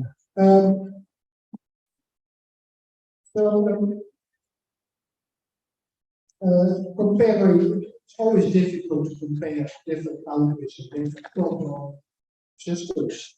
But what I really like in Asian countries, and so I'm familiar particularly with Indonesia, also with China and Taiwan and Hong Kong and in Thailand and Singapore. And at the moment we are making a special issue of the journal of moral education about moral and citizenship education in Southeast Asia. And Dr. Samsuri is out of his article about Indonesia. We have articles about other parts of East Asia. And what I particularly like in East Asia is that there's a strong social focus. People have a strong social orientation.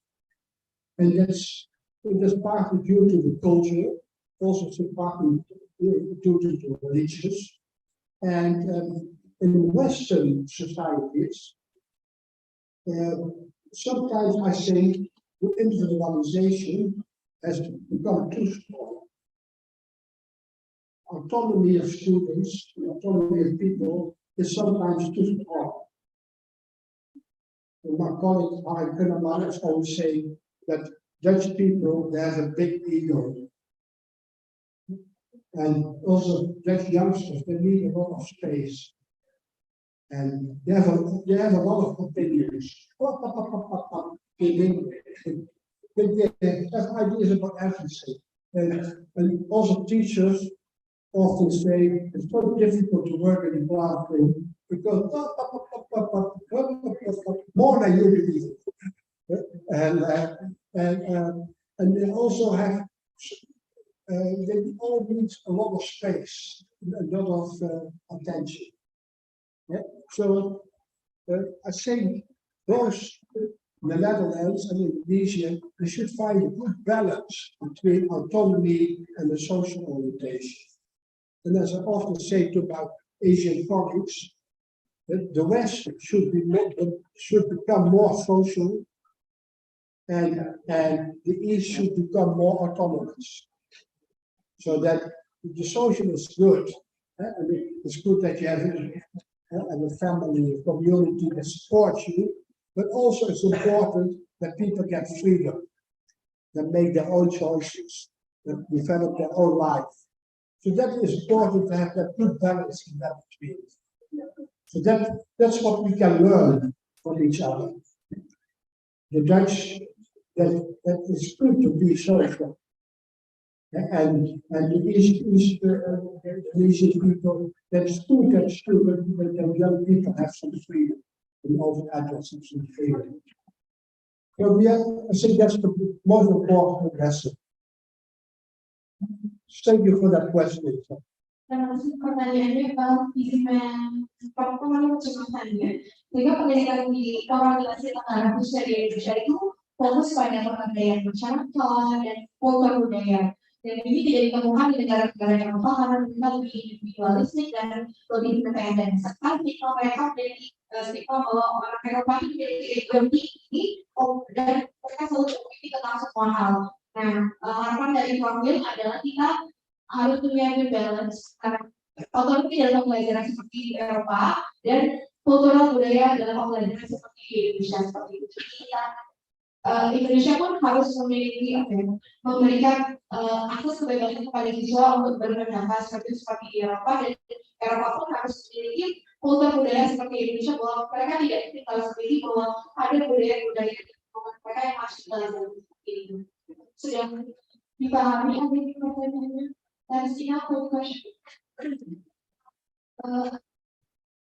Satu lagi. One more question. Yes, thank you. Anyone can give the microphone for the beautiful ladies with the pinks abaya. Ini ada nanti. Nanti ini yang ketiga ya, Mbak.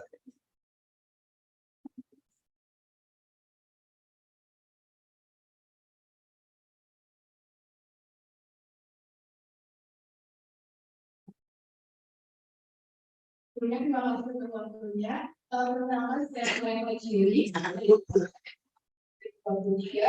Jadi pertanyaan selanjutnya adalah di Indonesia sendiri ada pendidikan moral, pendidikan kewarganegaraan. Di sini diadakan pendidikan kewarganegaraan itu karena pada dasarnya ada Pancasila sebagai ideologi bangsa Indonesia. Dan pertanyaan saya, bagaimana pentingnya anggapan pentingnya pendidikan kewarganegaraan bagi orang-orang di Eropa sana, dan bagaimana pandangan orang Eropa mengenai pendidikan kewarganegaraan sendiri. Terima kasih. How civic education important for Europe citizen? How citizen education become important for all people in Europe? For the question, let me translate it first. Indonesian people, like Indonesian students, they learn moral education. It's based from Pancasila. And what about the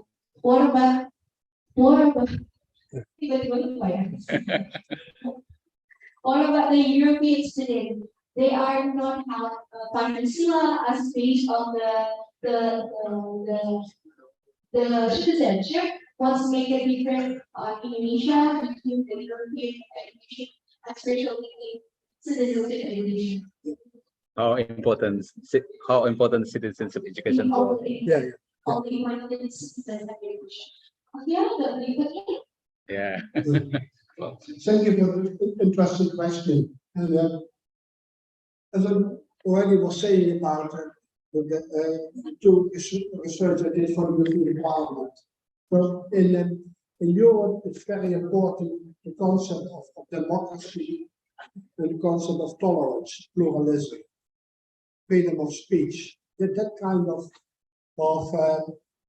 values are important, human rights. And so I want to add to that social justice. I think that's also very important. So, so there is a discussion about what's important in citizenship, and then your question how to improve it in schools. And some countries they have specific subject citizenship education.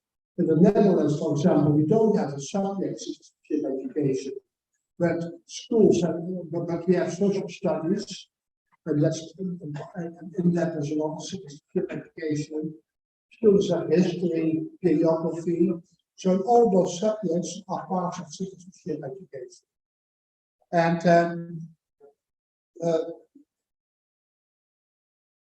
this is already my next slide. So in 2006, we had a new law, and that emphasized more that schools should pay attention to citizenship. And the central concept of that kind of active participation, social integration, and Dutch history. That was the law of 2006.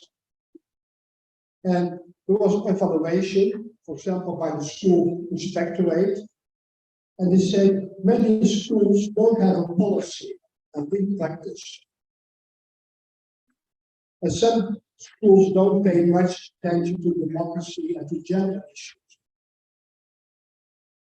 And in 2016, the Dutch students have not very good results as a study, the international study of comparative citizenship education. So the idea was, also the politicians were thinking about that they should improve the law.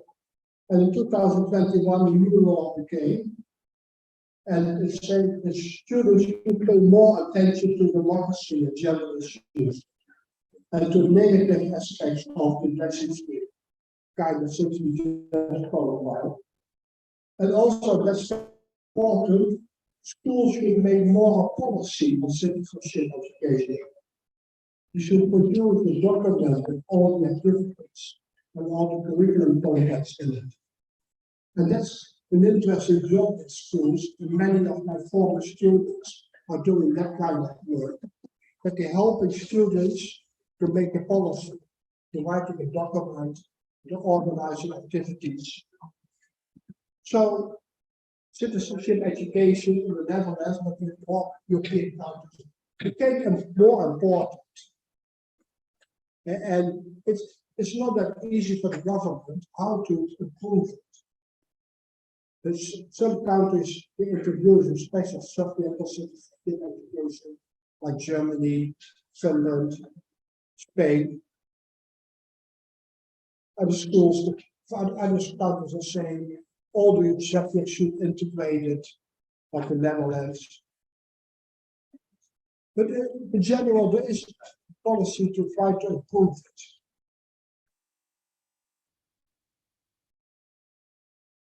So the next slide is about the practice in the Netherlands. There's probably already a lot about it, but here, kind of summarizing.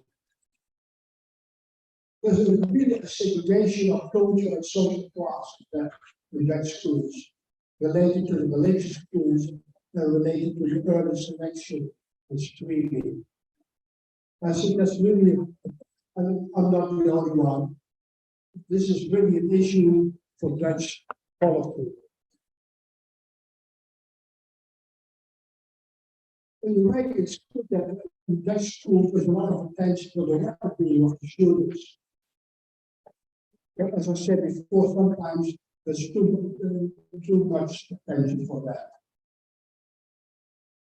We have good balance between learning and caring in schools.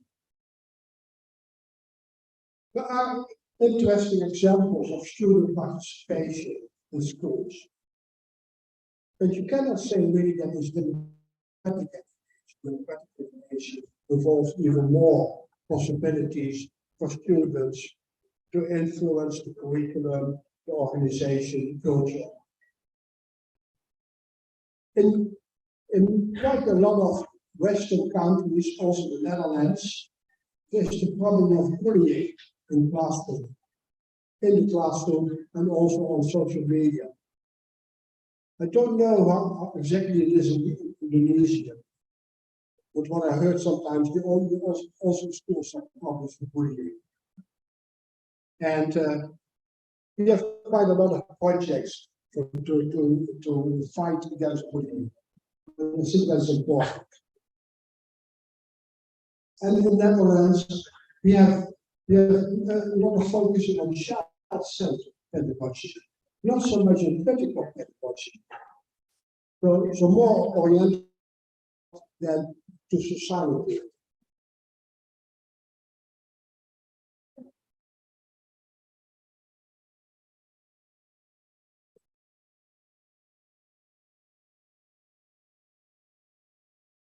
Because of this, we have got subjects. Dus integrate the Netherlands is a lot of integration of subjects. Some good examples of a lot of schools have nice projects. Beside the curriculum, formal curriculum, they have nice projects. I'll give some examples.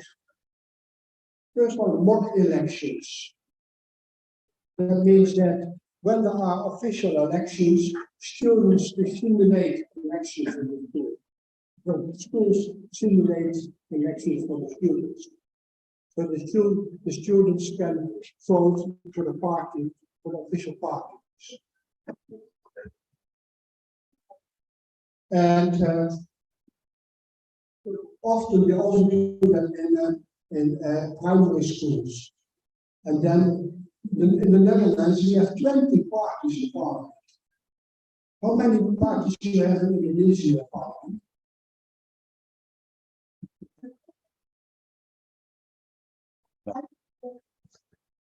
Maybe, I don't know, I want to be. Simulasi. 19. 19? Yeah. 19. Oh, we have 20. Oh. 24 sekarang. 24. Oh, nowadays 24. Yeah, we already have 2 sessions of the party. Kalau nggak memenuhi kuota kursi itu kan nggak bisa. Ya. Electoral threshold. Ya, Electoral threshold. Electoral threshold. Yeah. So the party Minimum 4%. Yeah. Okay.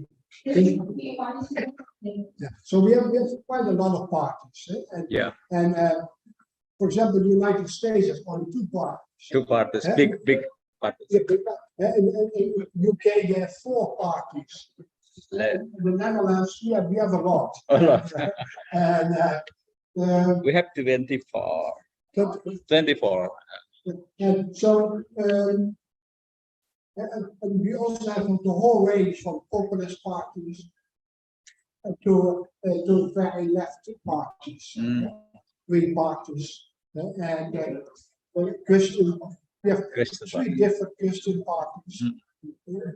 We have 3 different liberal parties.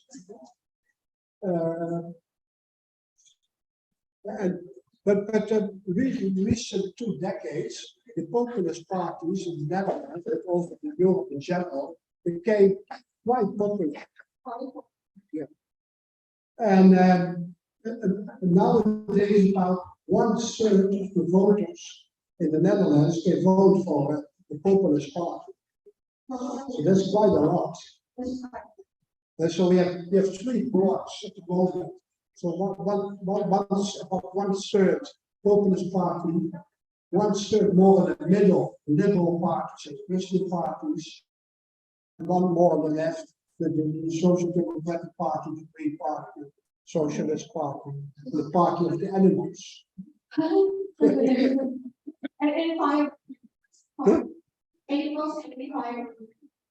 Environment. Green Party. Yeah. So the 3 blocks, 3 big blocks, and yeah, in particular, from a democratic point of view and the multicultural idea, I'm very concerned about some of the populist parties. And we have 4 populist parties, and one, the most popular, most famous one, the oldest one, even called Party of the Freedom, and not have freedom. No freedom. No freedom, at least not for immigrants. And so they want to close all the mosques, okay, and they don't want to have any more refugees. So yeah, there's not. Some of the populist parties, they are not that anti-migrant so much, and they are more focusing on the region. So they say the politics in the Netherlands is very much dominated by the western part of the Netherlands. The big cities, Amsterdam, Rotterdam, The Hague, Utrecht, the intellectuals, they are dominating politics. And the rural areas, with the farmers, they don't get attention enough. So recently we had a real protest of the farmers, the Dutch farmers, because of the climate change, they had to reduce the amount of animals.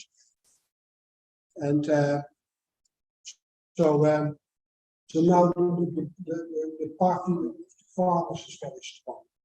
The real original party.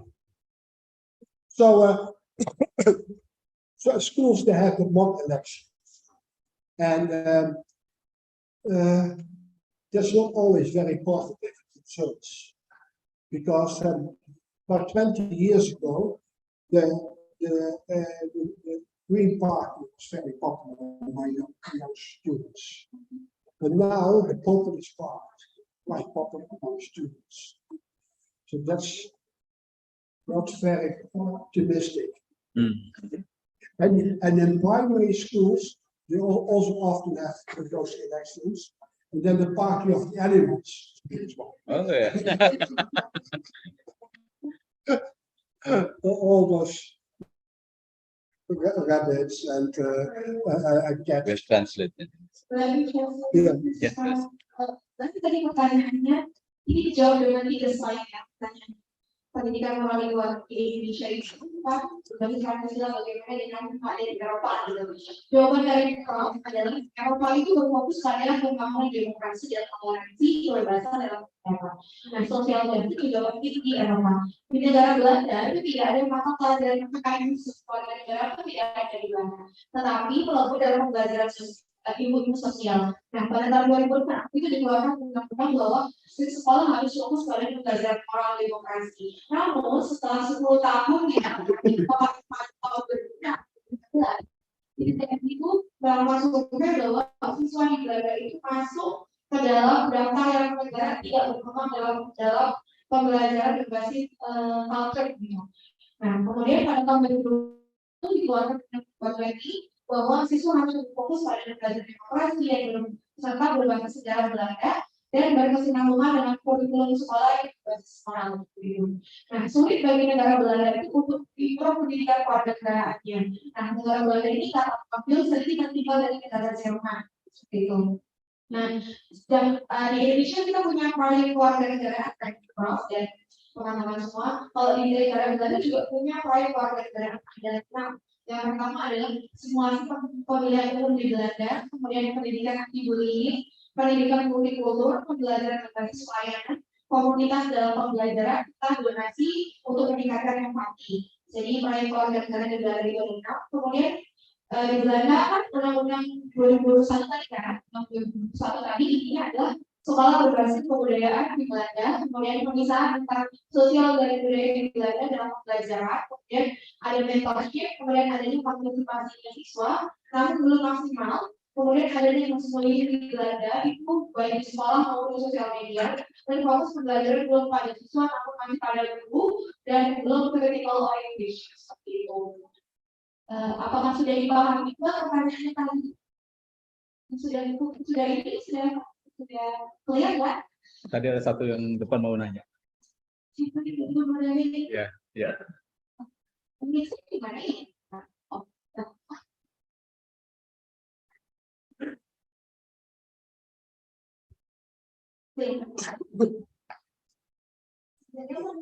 Saya punya sekarang 2023. And my question is, how can you explain the program citizenship education, and how do they make it happen? Repeat one more. Repeat. Slowly, slowly. Some countries Some countries. set around citizen education, and my question is, how do they make it happen? Okay, thank you. One country, a comprehensive morals education. Some countries they make a comprehensive morals citizens education. And what is gonna be happening with those countries like European countries? Good question. So, in countries like I said before, Portugal, Finland, Croatia, they really had a policy about education in general. They find education very important, and they have a policy about it. And also in that, the citizenship and moral education is important. And some other countries, for example, the Netherlands, they emphasize a lot of basics. And I'm not saying that those other countries don't emphasize that, but they're more strongly focusing on moral education and citizenship education. So it's important that those countries have a strong policy, and what is important, a strong support of the community.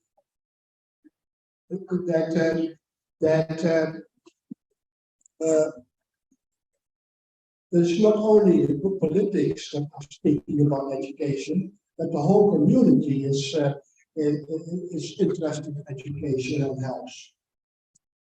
So the examples that I'm giving there for projects, they are often examples of working together with the community.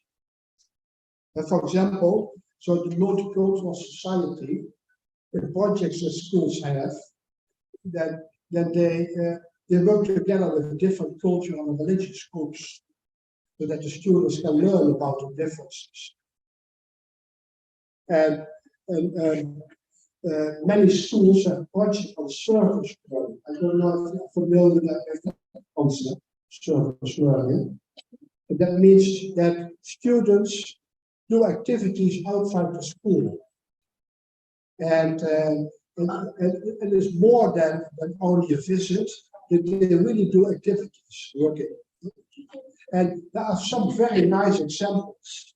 In particular, I really like projects that in which students, often even from primary schools, help elder people with using the computer and using mobile phones. Because it's very funny.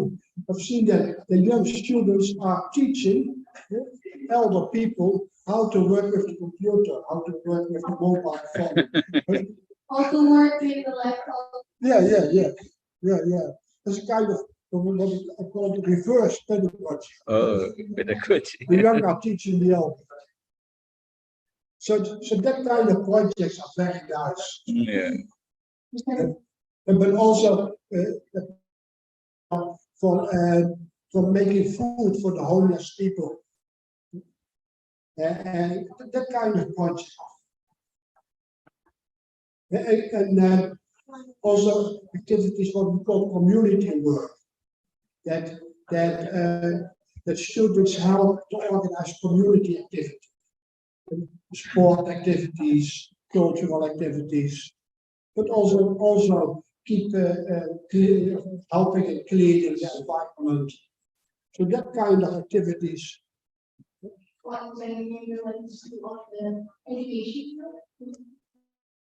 But Sorry? Community learning, but based on surface learning. Yeah. So service learning is quite a big activities of all schools. And so a community work, so it's a little bit similar but different orientation. And also charity. Very popular is that students are running Yeah. For example, 10 kilometers running, and then you can sponsor them. Sponsor. And they collect money then for Yeah. Fundraising. fundraising. In particular, for example, so like recently with Morocco and Turkey when there were earthquakes, and then you organize that kind of activity, fundraising activities. So that are good. I think that are good examples of projects in schools, and in particular projects that are linked school with the community. Some concerns I have, most of them I've been speaking already about. The strong segregation in Dutch education, the strong individualism in Dutch society, the better balance of autonomy and social concern,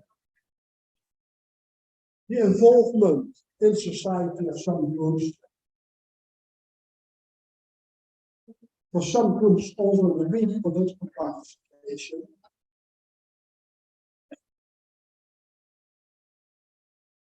social media and fake news. Sometimes I think it gets too much attention.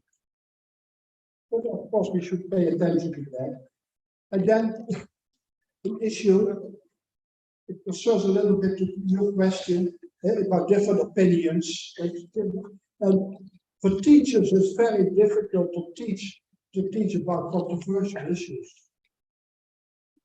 And that can be either about sexuality, it can be about the history, about slavery, for example, about the Holocaust, but that topics are sometimes difficult to teach about in classrooms, but important to do.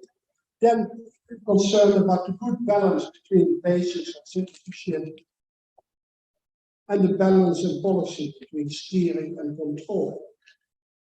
And that's a challenge for educational policy, that it should steer in the way of helping schools, not determine everything that's going on, and some control, but not so much control that schools don't have freedom to make their own education.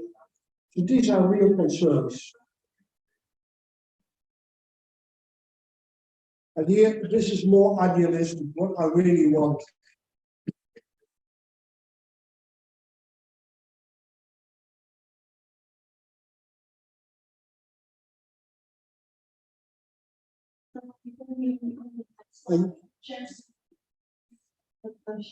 And in particular, I want to emphasize the second bullet.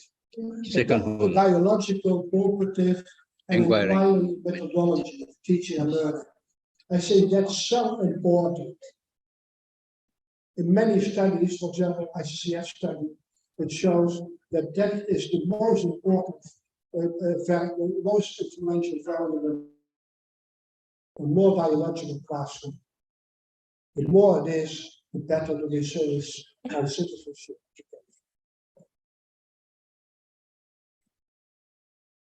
Open any question? Yeah. And this is about teaching last slide, showing different perspectives is important. Showing that the political is one of the alternatives. Stimulating openness, dialogue, flowing diversity.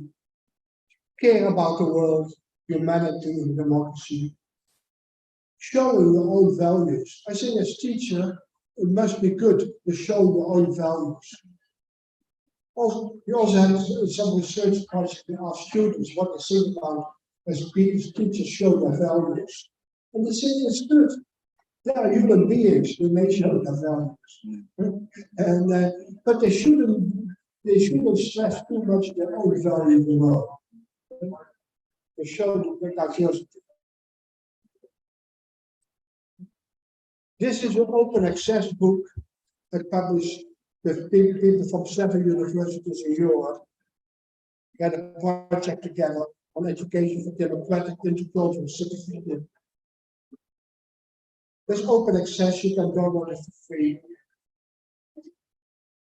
This is my new book, just published 1 month ago. Here. And then new book. And here, very proud of, together with my friend Dr. Samsung, the new book. Wow. The first time I see it. The first time in bahasa. The bahasa is in bahasa.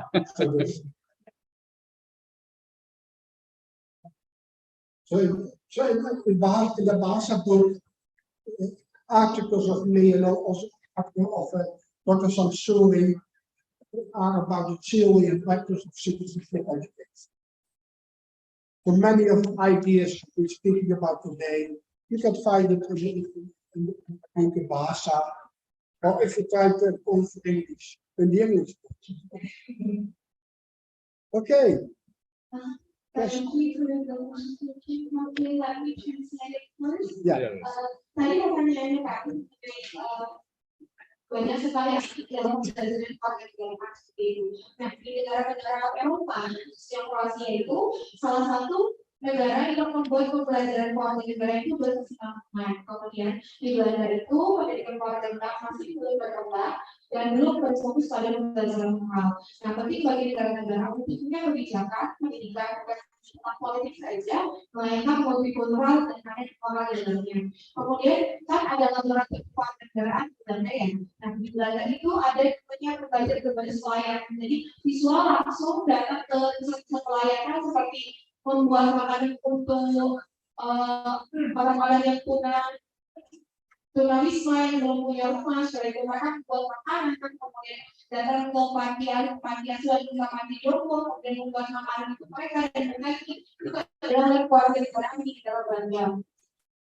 Kemudian ini masalah yang ada di negara Belanda terutama yang pertama adanya pemisahan antara partisipasi politik dalam pendidikan di Belanda, kemudian sulit untuk belajar tentang isu-isu kontroversial di negara Belanda. Kemudian perlu adanya kesinambungan antara kurikulum dalam pembelajaran di Belanda. Yang perlu ditingkatkan munculnya perbedaan dan perspektif siswa bahwa di negara-negara Belanda, terutama negara-negara yang banyak migrannya, perlu diterapkan bahwa setiap siswa itu memiliki perbedaan perspektif seperti itu. Dan itu yang harusnya kita bisa contoh dari pendidikan kewarganegaraan di Belanda. Seperti itu Profil dan buku Profil tadi bisa oleh teman-teman. Boleh sekarang diketik.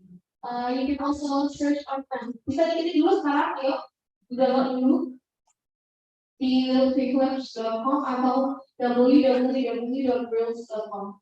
Silakan diketik dulu di itu ada kumpulan jurnal ya?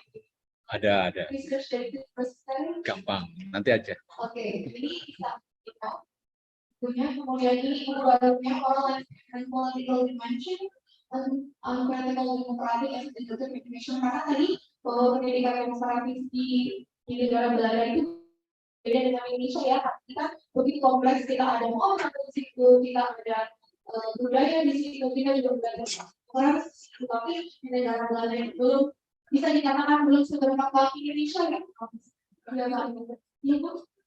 Kalau kita bisa bilang bahwa Indonesia lebih unggul dibandingkan Belanda untuk konsep pendidikan kewarganegaraan yang lebih kompleks. Kemudian dulu ketika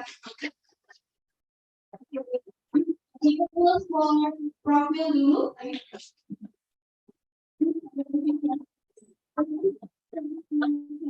Question mungkin 5 menit kalau ada tanya. Nggak apa-apa. Ada lagi pertanyaan? Nah. Oke, pertanyaannya yang paling antusias ini. Bisa terjemahkan the last session for question. Yeah. It's good that we have a very good speech. Ayo silakan berdiri dan pertanyaan itu.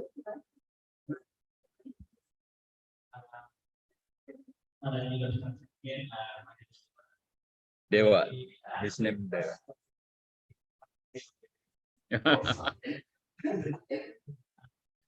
The question is with one of the provisions of the multicultural activity project Veugelers. How European society or member society perceive freedom of speech in ways that are perceived to controversial. Let's say like learning digital.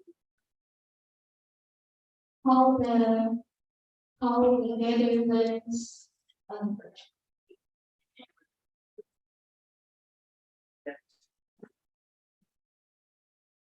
that is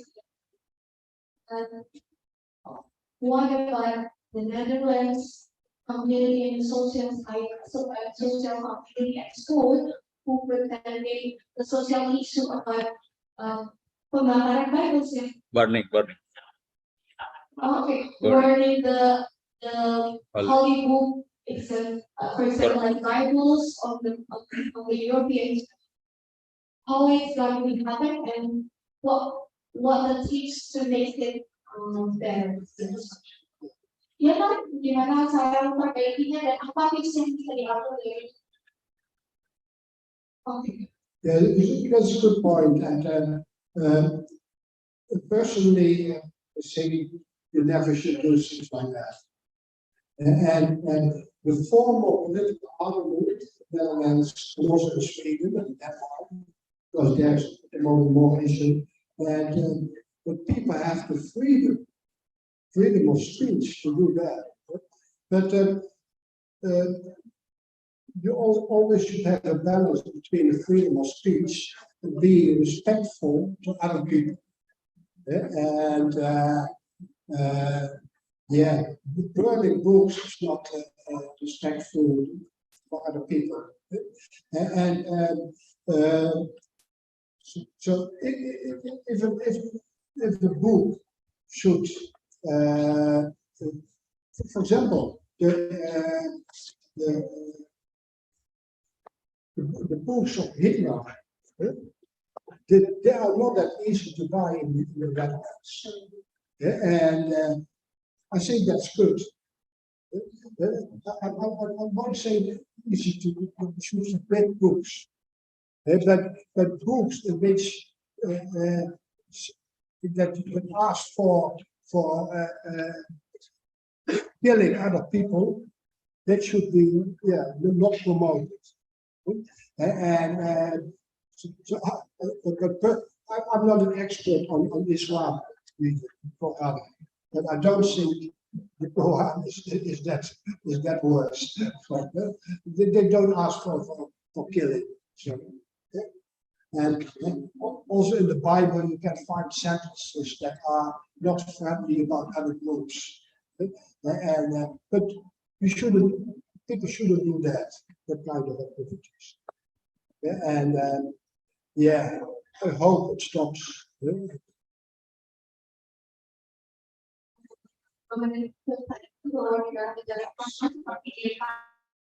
Itu masyarakatnya sudah punya kemampuan dan punya respect untuk menghargai perbedaan antara agama seperti itu di Eropa. Namun, Prof tadi mengatakan bahwa pembakaran Bible itu memang tidak bisa dilakukan, tapi kalau punya respect.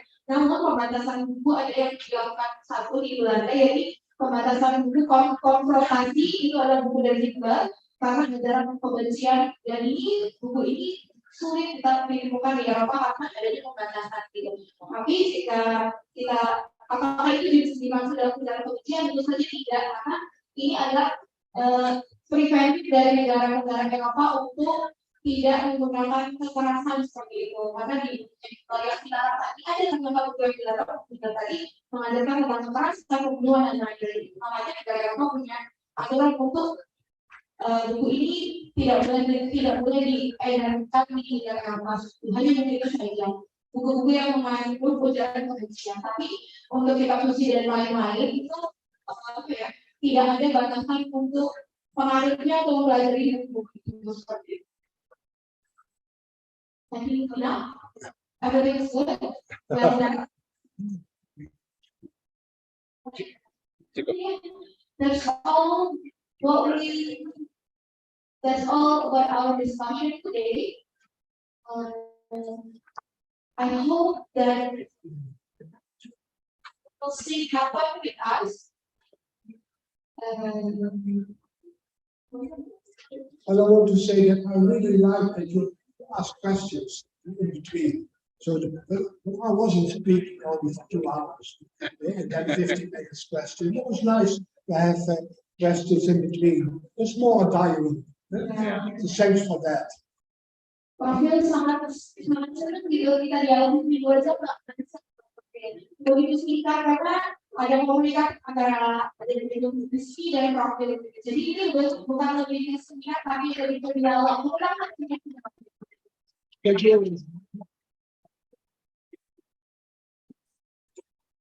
Thank you for. Yep. Last question. Last. And then I say the study is very important. As a teacher of citizenship education is so important. For each country, but in particular also I think Indonesia. So all the best for you for in your professional life, but also in your family, in your personal and family life. So, make a nice future. Because I know profil kalau kita dari dulu karena dari guru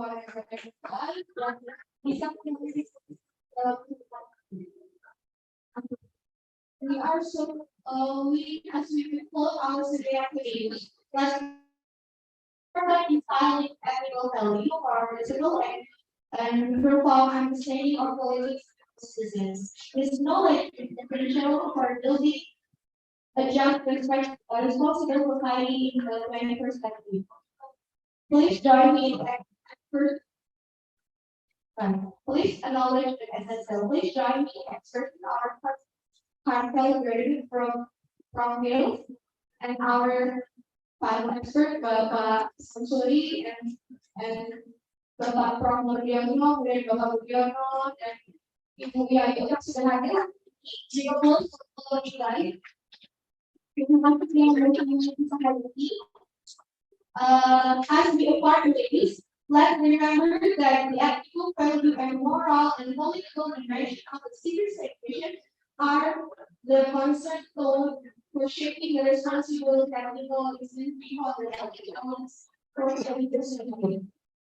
Thank you for being a part of this seminar. You should a wonderful day and may the knowledge shared continue inspire us teaching our beautiful community. Thank you so much for your time and place in the class and sudah banyak sekali pertanyaan yang luar biasa untuk Prof. Oke, boleh. Perasaan ya? Oke, perkenalan kita foto perkenalan dari komunikasi dan juga sebagai keberkahan untuk kita semua bahwa Prof jauh-jauh dari Belanda untuk memberikan pengalaman tentang pendidikan organisasi. Boleh? Saya catering foto. It's class. 21